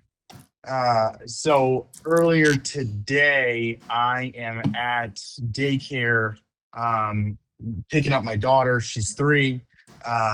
And we get her in the car and she's like, Dad, I need to go potty. And I'm like, okay, that's fine. So we go back inside and there's no, like boys and girls side, like nothing's marked. It's all just like toddler potties everywhere, but it's all behind a wall. Right. So my daughter runs back there and she still needs help going potty. So I run back there and I turn the corner and there is a probably 12-year-old girl, somebody's older sibling, and she is going potty. She is sitting on the toilet and she looks up and we make eye contact. And there's no like stalls or anything. And I mean, I feel like the biggest creep in the world. So I like just leave. I just bolt. And I am sweating. And then what makes it worse is so I still need to wait there because I need to wait for my daughter to finish. And I mean, there's just this one tiny area to wait. And then this girl finishes and she comes outside and it's still the tiny area to wait because she's got to wait for her brother, for her dad to pick up her brother. And I'm just sitting there like racking my brain and sweating immensely because I'm like, I'm going to jail for being a pervert, clarifying, not a pervert. And I'm like, do I tell the girl's dad, like, hey, not a pervert, didn't mean to do this. and it was all bad. And I was sweating, and I still had to wait for my daughter to finish. But so she comes out, and I see. So that's part one. Really quick. I don't want to interrupt the story too much. I have a good friend named Scott that listens to this show. Did he say his name was Scott at the beginning? I swear this is my buddy Scott. I don't think he said a name. Boys, hey, this might be the last voicemail I leave. Can I call Scott? Or should I do it after? Yeah, I mean, just we're mid voicemail. We're mid voicemail. We gotta know what happened. Is he a creepy perv, or did he have a conversation with dad? If this is Sir, I'm sorry I walked in. Your daughter was going to the bathroom. I knew it felt creepy, so I was gonna leave right away, but we locked eyes before I could leave right away. And you know what? I'm talking a little too much right now. Let me just listen. I'm not a perv. I'm not a perv. And that's all you need to know. Anyway, sorry. Second message. Not a pervert. Scott. And I knew it. So I knew it. Basically, is he a perv? As we leave, they're getting in their car at the same time. And the whole time I'm like literally like right next to this girl, and we've not addressed it. I haven't told her dad. And I just know that tonight she's gonna go home and she's gonna be like, Dad, Scott, I gotta tell you about what happened. And then they're gonna go back to the school and they're gonna look up the cameras. It's gonna be Colin's dad, and I'm going to jail. So anyway, hope that they let me listen to this podcast in prison. I swear I'm innocent. Anyway, love you, boys. Bye. Love you too, Scott. Love you, Scott. It seems like it was just a quick. There's no stalls. He walked in and it was like, oh, sorry. And then maybe he was getting his daughter set up. I could see that. I can see that, but I see where Scott's head is at too. Yeah. Because I've known Scott for quite a while. There's actually a really long story on Scott. It's a really good dude. I was on a hunting trip in Oklahoma, and unbeknownst to me, I was invited on what was told to me to be a guided hunt. We were poaching the entire time, unbeknownst to me. So after a day of hunting and finding out that we were poaching, I start calling around because I'm on the border of Kansas and Oklahoma. I rode with these people up there. I have nobody in my world that lives on the border of Kansas and Oklahoma, except for, I'll leave his last name out of it, Scott, who lived in Tulsa at the time. And he drove all the way, like 4 hours to pick me up, and then drove me all the way back down to the border of Texas, Oklahoma to my car in the middle of the night to get me out of the poaching situation. Good dude. Did you tell the boys you were dipping? Oh, yeah. Bro, I was pissed. There was like one thing that I was brought up on, and it was like, you do not poach. Like, that is the lowest of the low poach. You don't do that. And it was like the very end of the first day, and this landowner comes out. He's like, I called the game warden. He gonna get you, blah, blah, blah. And I'm like, dude, that guy was crazy. Because like we're on the, like, we paid for this hunt. Like, that's crazy that he's like coming out and saying we're poaching on stuff. And you're like, well, you know. And the boys were like, oh, we kind of are. And I was like, what? Are you serious? And they're like, yeah. I was like, I'm not going to hunt anymore. They're like, what? And I just like get in the truck and I'm like, I'm not hunting anymore. I'd never been pheasant hunting. I was so excited to go pheasant hunting. And I just put my shotgun down and I sat in the back of the truck the rest of the day. And then we got to the motel and they were like, dude, it's a really far drive just to like drive you down and then drive back up to like hunt. So we're not going to drive you. You just like hang out the motel while we hunt for the next 3 days. And Scott was the only guy that I could think of that, like, he went to Oklahoma State. I'm giving away too much about him, but he went to Oklahoma State, and I was like, maybe he lives in Oklahoma. Guy writes in about not being a pervert, and Sherman's just giving multiple details as he's telling a slightly dodgy story. I know. I'm just saying he's a good dude, so I see where his head's at, and I would be in my head just as much. He should have gone up to the dad. That's my only note. Yeah. I think I would have gone up to the dad and been like, hey, listen. Or just the girl walks out, hey, you know, my fault. My girl's 3. I had no clue. Oh, we were looking for bathrooms the whole time. We're looking for potties. I have a kid. I'm here with my kid who need to go potty. Just need to go potty. That's it. Girl doesn't say a word, and he's like, "Are we good? You want a dessert or something?" You know, I shouldn't even say that. I shouldn't even ask the question. I didn't mean that. I'm gonna go talk to your father right now. But then what does he say to the dad? Oh. Yeah. Hey, I don't know what your daughter's going to say. He's already putting himself in a bad spot. Mr. Calloway. Hey, I just want you to know, man to man, dad to dad. I had a 3-year-old. We were looking for the bathroom. Yeah. We walked back in the bathroom. I had to get her set up. Your daughter was in there, and it was very much like, oh, shit moment. Kind of didn't know what to do. I scrambled to get her out. I immediately went outside, stood there waiting on my daughter. Maybe you don't even care, and I'm more nervous. I just feel like I had this on my chest. I had to get it off because I felt like I'm a pervert, but I'm not a pervert. And when my head hits the pillow tonight, nobody's gonna be checking footage here at the school, going, "Oh, that's Cade's dad." Yeah, that would have worked. That would work on me. Can I get you guys dessert? Maybe a lollipop or something. I happen to have them in my car right now, but I'm not a pervert. Yeah. I'm not a pervert. I got candy in my truck. That came off wrong. It's from work. Yeah. It's from work. It's for my daughter. She's 3. Sweetheart, come over here. Act normal, act normal. She runs screaming to mom. I swear that's my kid. Honey, can you speak up? Can you help me out? No, I hate you. That's my kid. She's funny. She's really funny. Oh, man. Yeah, Scott's in a predicament. Shout out, Scott. Thanks for calling in, brother. Thank you for calling in. I'll be calling you shortly. Emails. Oh, we only had one call. That was it. One V-mail? Yeah, one V-mail. You want to do another V-mail? We have another V-mail. I know we have them. Deke talks about him being stuffed up every week. I don't even want to say the title of this. Don't say the title. Just let it roll. God damn it, my wife took the trash out. I'm a piece of shit.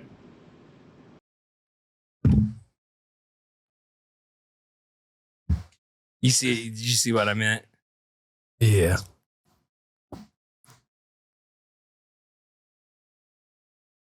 We got back from Italy. I missed the trash that first week. Hey, there you go. There you go. Hey, recycling's every other week. Yeah. So if you miss recycling, guess you missed what? For a month. Yeah.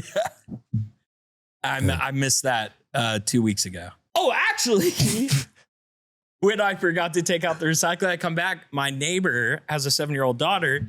She's out playing behind the house with her dad. Oh, we're so glad you're back from vacation, blah, blah, blah. Intern Chris was watching the house. I saw he put out the trash. He did such a good job. His daughter then comes up and goes, yeah, one of the trash bags fell out though, and it had a bunch of maggots in it. Oh my God. I go, oh, good. Thank you for the note. Thank you so much. Now I'm going to be known as gross maggot guy. You don't get the trash out on time. Maggots build up. They right? do. Is that the deal? That's the deal. Especially with the poopy diapers, bro. Oh God, how shitty does the diaper bag smell, bro? They're so bad. Do you double bag your diaper bags? I've started doing diaper bag in a scented trash have bag. at times. I mean, ours are pretty locked in tight. Yeah. Because it's a fight. It's a war to get them out You of have the the pail. exact same one I have with the circle ring. Yeah, they lift the circle ring and then you have to. Yeah. And then when it's down, you just slide it back and forth. I can see. And then it's like when you're about to change, right? Or you get the diaper rolled up and taped together. You try to go as fast as you can because you know the smell is just going to get in the air for a moment. Bro, it's so bad. It's so bad. Or when you slide it and you just see a diaper right at the very top. Oh, I know. And you got to kind of push it down. So I ain't taking it out right away. No. Let's see how much more room we got. You try to do it like your fingertips to not touch anything else. And you're like, please, God, wife, take this out. Is somebody going to see this? She has to have seen this. She does majority of the diapers. This is crazy. Oh my God. But yeah, I've been doing the diaper bag into scented trash bag. I don't have a full review on it yet. Okay. But I'll let you know if we'll wait for the review. If that's a dad hack. Speaking of, dude, so many flies right now. What's going on? We've been getting them at the house, bro. What is going on? I heard our emails. It's fly season. I heard our emails are fun this week. Okay. Deke promised. You want me to kick it off? Yes, sir. Caleb Gross. Ew. My name is Caleb Gross from Central Nebraska. Go Big Red. What's up, fellas? Currently 4 a.m. sitting in the hospital writing this, deep in the trenches, but not for a reason you may think. Yesterday at about 6 p.m., I was mowing our backyard hill with a push mower. Grass was a little wet, so I slipped and boom. I knew better, but I did it anyways. The vision I had in my head became reality. I lost my big toe. What? Oh, shit. What? Yelled my wife's name and she came running. She's 10 weeks pregnant. Also, luckily, a city worker watched it happen, so he was right there right away to assist. First ride in an ambulance and first overnight stay in a hospital other than kids. Haha. Had the first surgery last night to clean it up. What? Lots of grass and sock remnants in the wound. My wife and I have 2 kids. My daughter is almost 4 come September, and my son just turned 2 earlier this summer. And we have 1 on the way. We are very active, so this will be tough. Got a long road to recovery, lots of physical therapy to learn how to walk is what I'm being told. Oh my Spirits God. are high as they can be with God on our side. I'm just thankful it wasn't worse than it is. We had plans to go to the lake with some friends this weekend, so the way I look at it is God was protecting us from something this weekend. Thankful for the great neighbors and volunteers on the response team. Going to dig deep for the next few months. Love the boys. Love the pod. Don't forget the trash. I attached an x-ray pic. As you can see, the big piggy went to the market and he's never coming back. Love it. Oh, no. Oh, wow. Update. I'll attach another photo of the x-ray. They had to take more off of it in the second surgery. We'll be night 4 in the hospital. The pain at times has been the worst I've ever felt in my life. Still can't fathom. I don't have a big toe anymore and will essentially have to learn how to do everyday things again. Don't take the small things for granted, fellas. Kids have been with my parents and have come to see us a couple times now. Missed them like crazy. Once again, love the pod. Oh, P.S. What's that say?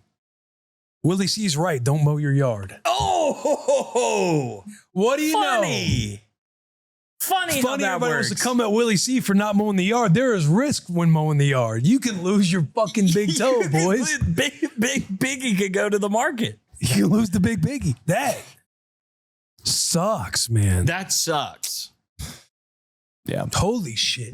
I knew a Holy guy, shit. new guy in college, same thing. He was working at a golf course. One of those like flyover mowers. It's not like a push one. Same thing. Fell on a hill. Big toe. Not fun. What? Yeah. Mowers are dangerous, man. Dude, that's what Everybody I'm out saying. there talking about mowing the yard and shit. Everybody all excited, taking before and after pictures. Leave it up to the experts, man. Wait till you're doing Local landscapers. Wait till you're doing before and after pictures of your big toe. You'll be thinking, damn, I wish I would have paid the local economy. Hey, that one guy that I called an idiot on the internet last year, maybe he wasn't so dumb. Maybe he was actually a really Maybe he's on to something. He was. Oh, man.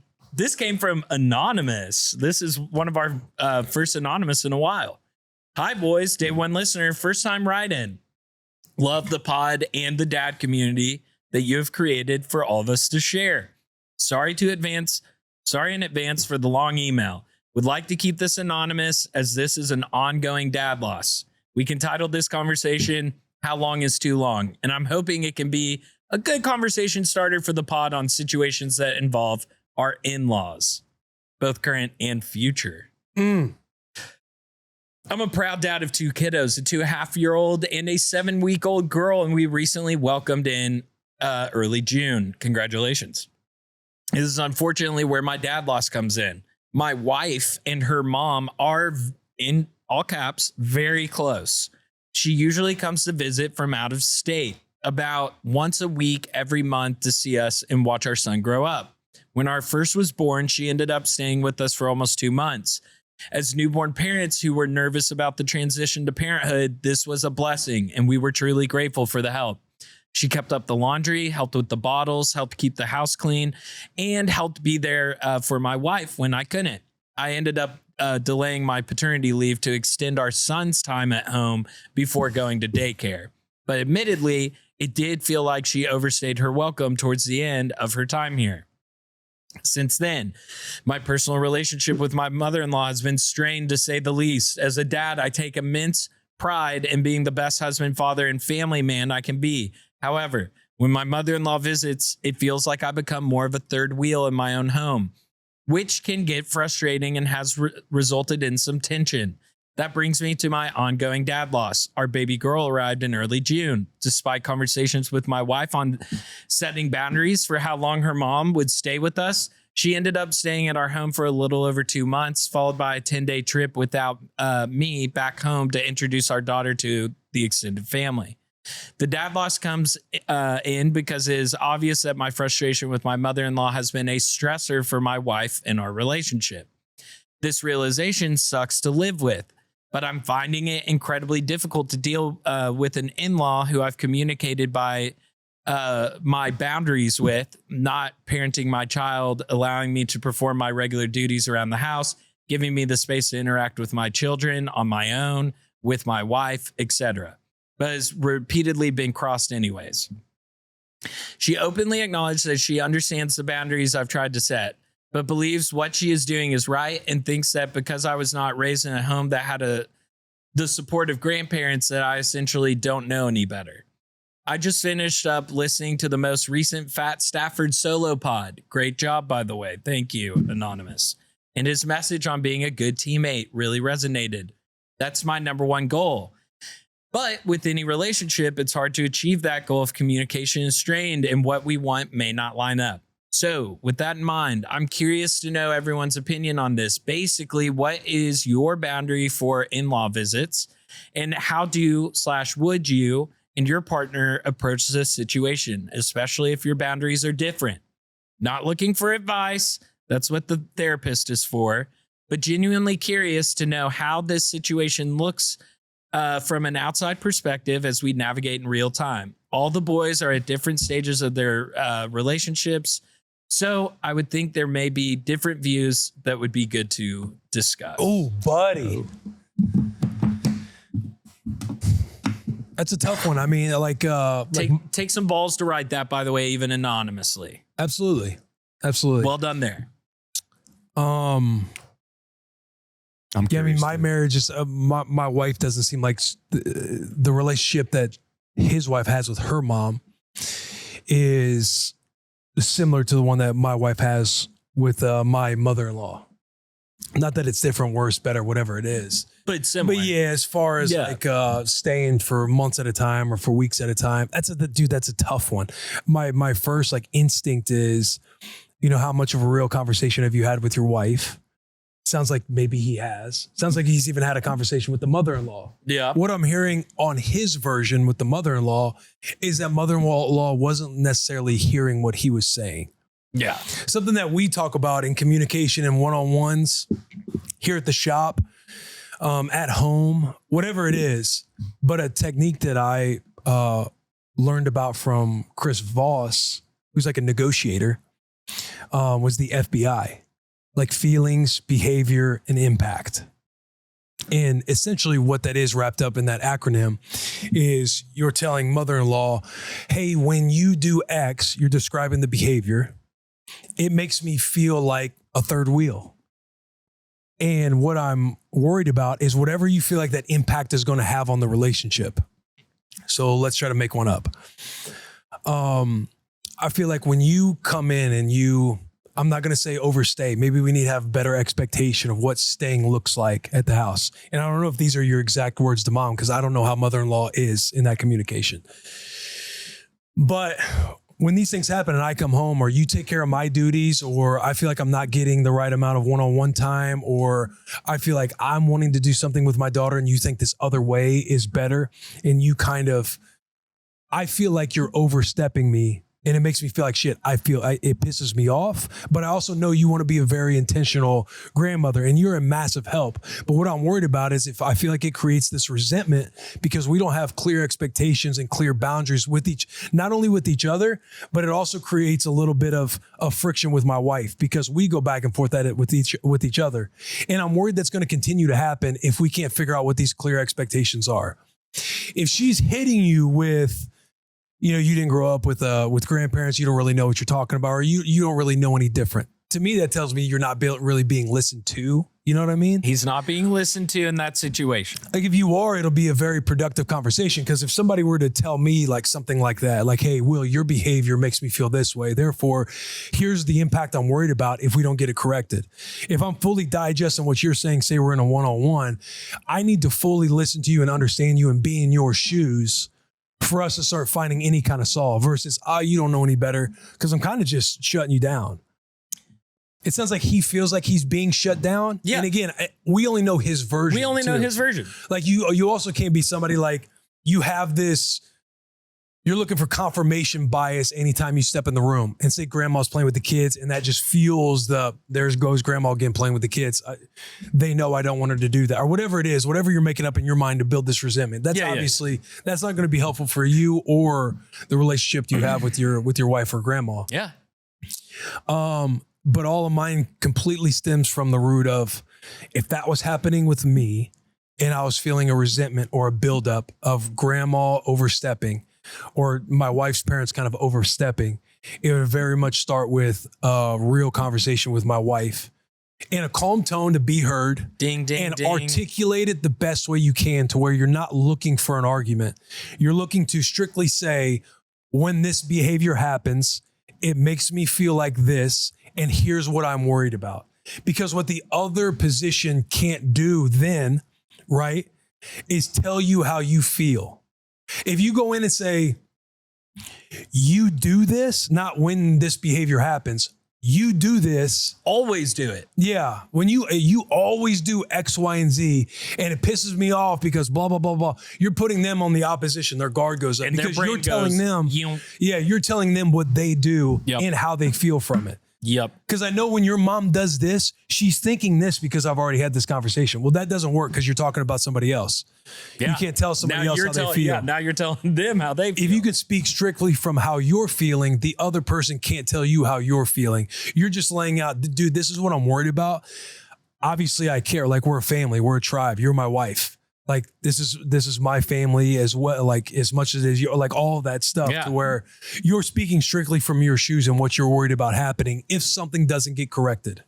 You also have the opportunity to ask and this we're talking, the person that wrote in made it sound like they're the husband and speaking to the wife about the mother-in-law. This can totally go the other way too, of a milk team sixer at home that needs to have this conversation with their husband about mother or father-in-law, whatever. Yeah. This is across the board advice that I would give of more often than not, I think that his spouse or somebody's spouse in this situation would actually feel exactly how they feel most of the time in this situation. And I think that while you're also saying how you feel, ask them how it makes them feel when said action is being done, when said behavior is being done. Does that make you feel uncomfortable? Does that make you feel stressed? Does that make you feel upset? And really pick their brain on it, not only to get to see what your partner's feeling, it brings them into this situation of y'all are a team at the end of the day. Y'all are a team. Mm-hmm. You're not married to your in-law. Your parents are not married to your wife or your husband. Those are separate relationships. The core of this is you and your partner. The number one relationship is you and your wife. And you have to get aligned. You have to get aligned and be open to not only sharing your feelings, but see what their feelings are. See if, even though y'all don't see eye to eye, if your feelings are aligned on stuff, go, ooh, that makes both of us uncomfortable. Let's dive into that. Why would that make us uncomfortable? What are some solves we can do there? Now we're working together to solve the problem. And then there's the age-old saying of let blood deal with blood, which I think... No, go ahead. That's exactly what I was going to ask you guys. I think that is a very smart saying.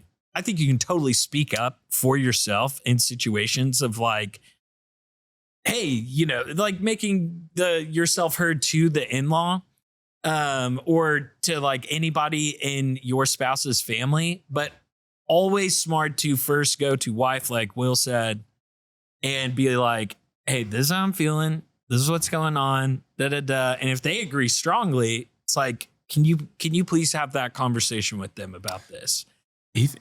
Yeah. And I know that then, can muddy the water sometimes with in-laws because it's like, oh, well, it sounds like Sherman talked to his wife again about like. Maybe you can start with mom and daughter and then it could be all three of them sitting down. Even that. And just be like, we're aligned on this. We're a team on this decision on how we feel. Right. Because again, we don't know anything about the situation other than from the write-in. Yeah. So there could be a lot of steps to this. There could be a couple steps. Maybe it's not as big of a deal as he's making it sound. Maybe it's a deal where it's going to take a little bit of time to make happen. But to your point, you're right too. Like after you do the sitting down and completely talking from your shoes and how something like makes you feel and what you're worried about happening, you will then be able to figure out if your wife is aligned or sees that happening or with you to where you guys are already kind of starting on a similar page and then you guys are wanting to kind of figure out the solve. Yeah. Maybe your wife has a different perspective to where she throws out a different perspective and it's like, okay, well, how can we figure this out? Like in your eyes, what's your biggest pain point with this situation? Whether it's something I'm doing, whether it's something mom's doing, or it's something I can alleviate for you because I'm sure it's stressful having mom helicopter over you or telling you things that you need to be doing as a mother. Like mom could be carrying a lot of stress too. 100%. Also, I got a point in terms of like, if you come to an agreement with your significant other, if you do it right, it should never be like, well, it sounds like you're speaking for them. Cause I feel like with me, it'd be like, once we come to an agreement and I'm going to go have the conversation with my parents, if let's say it's my parents in this situation, once we're aligned. And it's no more like, oh, I'm speaking for you. It's like, no. We both see it this way.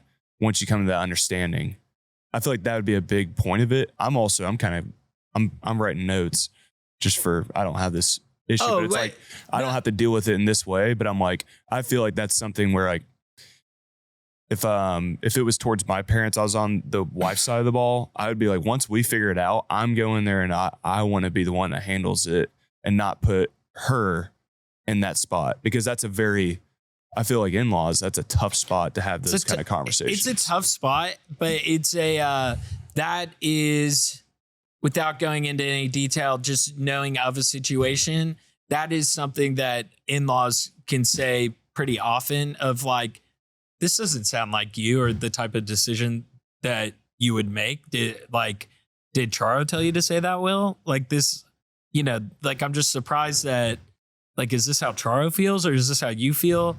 And almost like kind of putting you in a spot where like you then have to stand on 10 toes and be like, this is how we feel.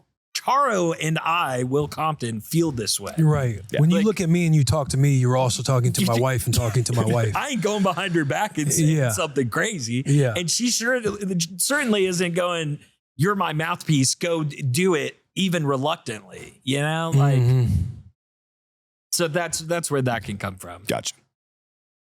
But yeah, I mean, the way that he wrote in, he sounds like a extremely reasonable, looking for different avenues to try and solve this type of person.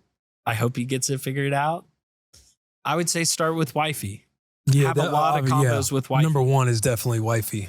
Yeah. And talking through the situation with her. Yeah. And trying to get aligned. I appreciate him writing in, dude.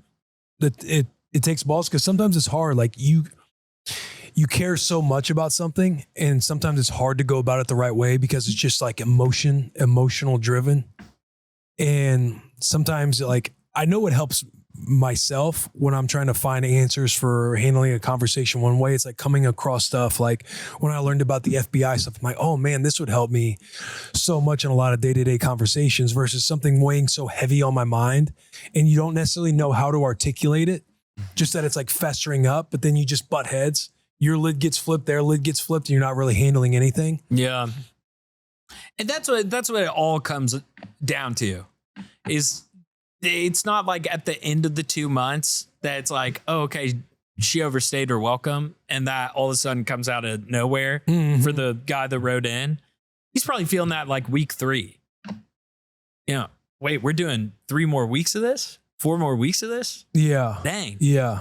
You And just being involved with the decision making of how long a family member might stay or not. You get, even if your buddy comes in town. Bro, yes. It's like, oh, they're planning on staying. They want to stay like 2 weeks. Like if it was just between, say it was me and you. I'm like, buddy, you can stay at my house for 2 weeks. And I'm not even checking in with the wife. It's just, you're going to come and stay at the house for 2 weeks. Will. And then Charles and I are having our own little side battle because I'm like, gee, it's my boy. I say all the time. And the point that they're trying to make is like, not that they're only pissed that they're staying 2 weeks, but dude, you didn't console me. Yeah, include me in your conversation. Include me in the solve, like what's going on to where he needs to stay. And it's not that I'm not wanting him to stay for 2 weeks. I just want to be a part of the conversation because you feel like you're just keeping me out to the side and you're going to make all the decisions for the house. That is, Chef, if you are taking notes, that is numero uno solve that Jill and I really had to identify even with the in-laws, just in general, anything. Made that mistake. You bring up the 2 idea, weeks maybe ago. I can come stay a couple weeks. Like, well, let me talk with my wife and I can get back to you. Oh yeah, I can go to that. Yeah, dude, put me down. Absolutely. $200 deposit, perfect. Pay $200. Hey, honey, I'm going to this thing. What? What are you talking about? You just all those. Yeah, I made that mistake. Did a dinner res without saying anything. I was just like, hey, we're going to this with friends. She was just like, how do you not tell me this? Yeah. And I was like, it didn't click. I feel like a lot of times it's not intentional. You're just like, hey, I know we're doing dinner. I got to find a place. And then you just forget. Yeah. Stuff. It's part of the learning curve with like marriage and stuff. I'm still doing It's just going from us. So you were a completely selfish being to you are now, you share one heart. Yeah. Ball knowledge. You're now both one person and you got to kind of operate that way. That's what the ring symbolizes, man. See, when you get married, it's like 2 souls conjoining into one heart. Deke's about to do it. I mean, Deke, you know it. I disagree with some things said and agree with other things that have been said about the topic you guys are discussing. We had the anonymous email. Oh yeah, We're talking about the in-laws. Reading through that one is tough because it's like I see his point 1,000,000,000%, but I also know those are significant people in their lives, and so that's you guys are doing well. It's a delicate convo. Yeah, I'm getting married. I forget what the original point was, but congrats to you. Yeah, thank you. Sherman and I, we were hedging. We were like, yeah, what was we know the hedge was just like we only know what he's writing in. Oh, for sure, for sure. I think he's looking for help from us, and I thought the email itself I thought was really worded in a way of like, here's the situation. It's not really much bias to it. Like I can feel the tensity. Yeah. Yeah. There's a lot of angles you can go. The biggest one is communication. Yeah. Yes, Step 1, just start with wifey. Yeah. Step 1, email the show. Step 2. And if there's anything about this podcast that I've learned is that like everybody has opinions on really difficult stuff to talk about. And so like with in-laws, there is probably somebody listening to the show right now going, this guy's freaking out over nothing. Like my mom lives at our house or, blah, blah, blah. Like, or somebody might not have any in-laws. It's like, man, what a blessing it is to have an in-law. Yeah. Ours stayed with us for 2 months there. Kat's parents stayed with us and it was awesome, but we knew the time and we had a conversation up front before about if it extends, here's what needs to happen. If it's shortened, here's what needs to happen. So communication. Good comms, easy, good man. comms. It's all comms. It's all comms. And you're right too. It's like somebody lays up something where they're seeking advice. We're not like an advice giving show on a lot of things. We just kind of talk about what goes on in our lives and in our worlds. Yeah. That's one where it's like there could be so many different opinions. Yeah. And then also that selfish part of him that probably wants to hear that's fucking crazy. You're right. Yeah. That is a little. Like you want to get in the garage and be like, yo, that's fucking nuts, man. Like for another month, are you fucking kidding me? She doesn't let you take your shirt off in the living room. Yeah. And she overstays that's bullshit. You're right for being pissed off. That's your house, man. That's your house. You're the man of that house. She's trying to push you around. You gonna let her do that in your house, man? Just drink a lot of stuff that make you burp, eat a lot of stuff that make you fart, and just kind of hang around. My wife would never do something like that. Like, I know how I'd handle it, but my wife wouldn't even go there because she knows I got to trade. I nip that real quick. Yeah. I've heard about that whole thing. I nip that real quick. There you go. We gave you that room too. We gave you that room too. There you go. Good set. Great set. Did you do Evy the Brave? Yeah. Updated Evy the Brave. Evy the Brave. Will had an all-timer, by the way. I heard a lot of laughter over that. I was like, what was the all-timer? Oh, hit the bong. They hit the bong Instead of hit the gong. Instead of hit the dong. Oh, he Will. He said hit the bong. He's sick. Hey, you want to hit the lesson? You want to hit the lesson and we can roll? Yes, sir. I already kind of said mine of the why do we fall to learn how to get back up. But yeah. Oh, so just a simple quote. That was my simple quote by what's the butler's name in Batman? Oh my gosh. Yeah. Oh, Alfred. I got one here from the Daily Dad. They have a awesome subscription that you can subscribe to via email. This one came across a few days ago, but it's around like time being fleeting. Obviously, you know that sometime around their late teens, early 20s, they'll move out. Obviously, you know that in their mid-teens, they'll probably start driving. These are big milestones, moments when you suddenly, heartbreakingly, you'll get to see so much less of them because they'll be independent, because they'll be in control. But maybe, probably, this will all happen even sooner than you think. Well before they're 16, they'll be riding their bike to their friends' houses. Well before 16, they'll be basically living at their friends' houses. We all wrongly think of these milestones as points of our kids will reach someday, as opposed to transitions that are already ongoing. We all think we have more time than we do. We are losing our children right now. They are moving out and on. As you read this, they are pulling away, becoming independent from the very moment they start to crawl. Don't fool yourself. You're not losing them someday in the future. You are in fact losing them now every day. It's ongoing. So be present, be here with them in the moment, every moment. They're growing up before your eyes. Make sure you see it. Boom. And he talks about this medallion, Tempus Fugit. Fugit? And Tempus Fugit. Yeah. Appreciating the fleeting time.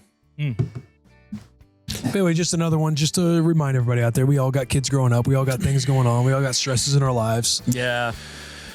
Enjoy all the little moments, man. Enjoy them. Maybe for Everly, some pink hearts. Just to shout out Everly in the comments. The pink hearts, man. Some pink hearts, man. Maybe a bong if you see one in there. There's a bong emoji. Throw the bong in there. Oh. Love you guys. Take out your trash.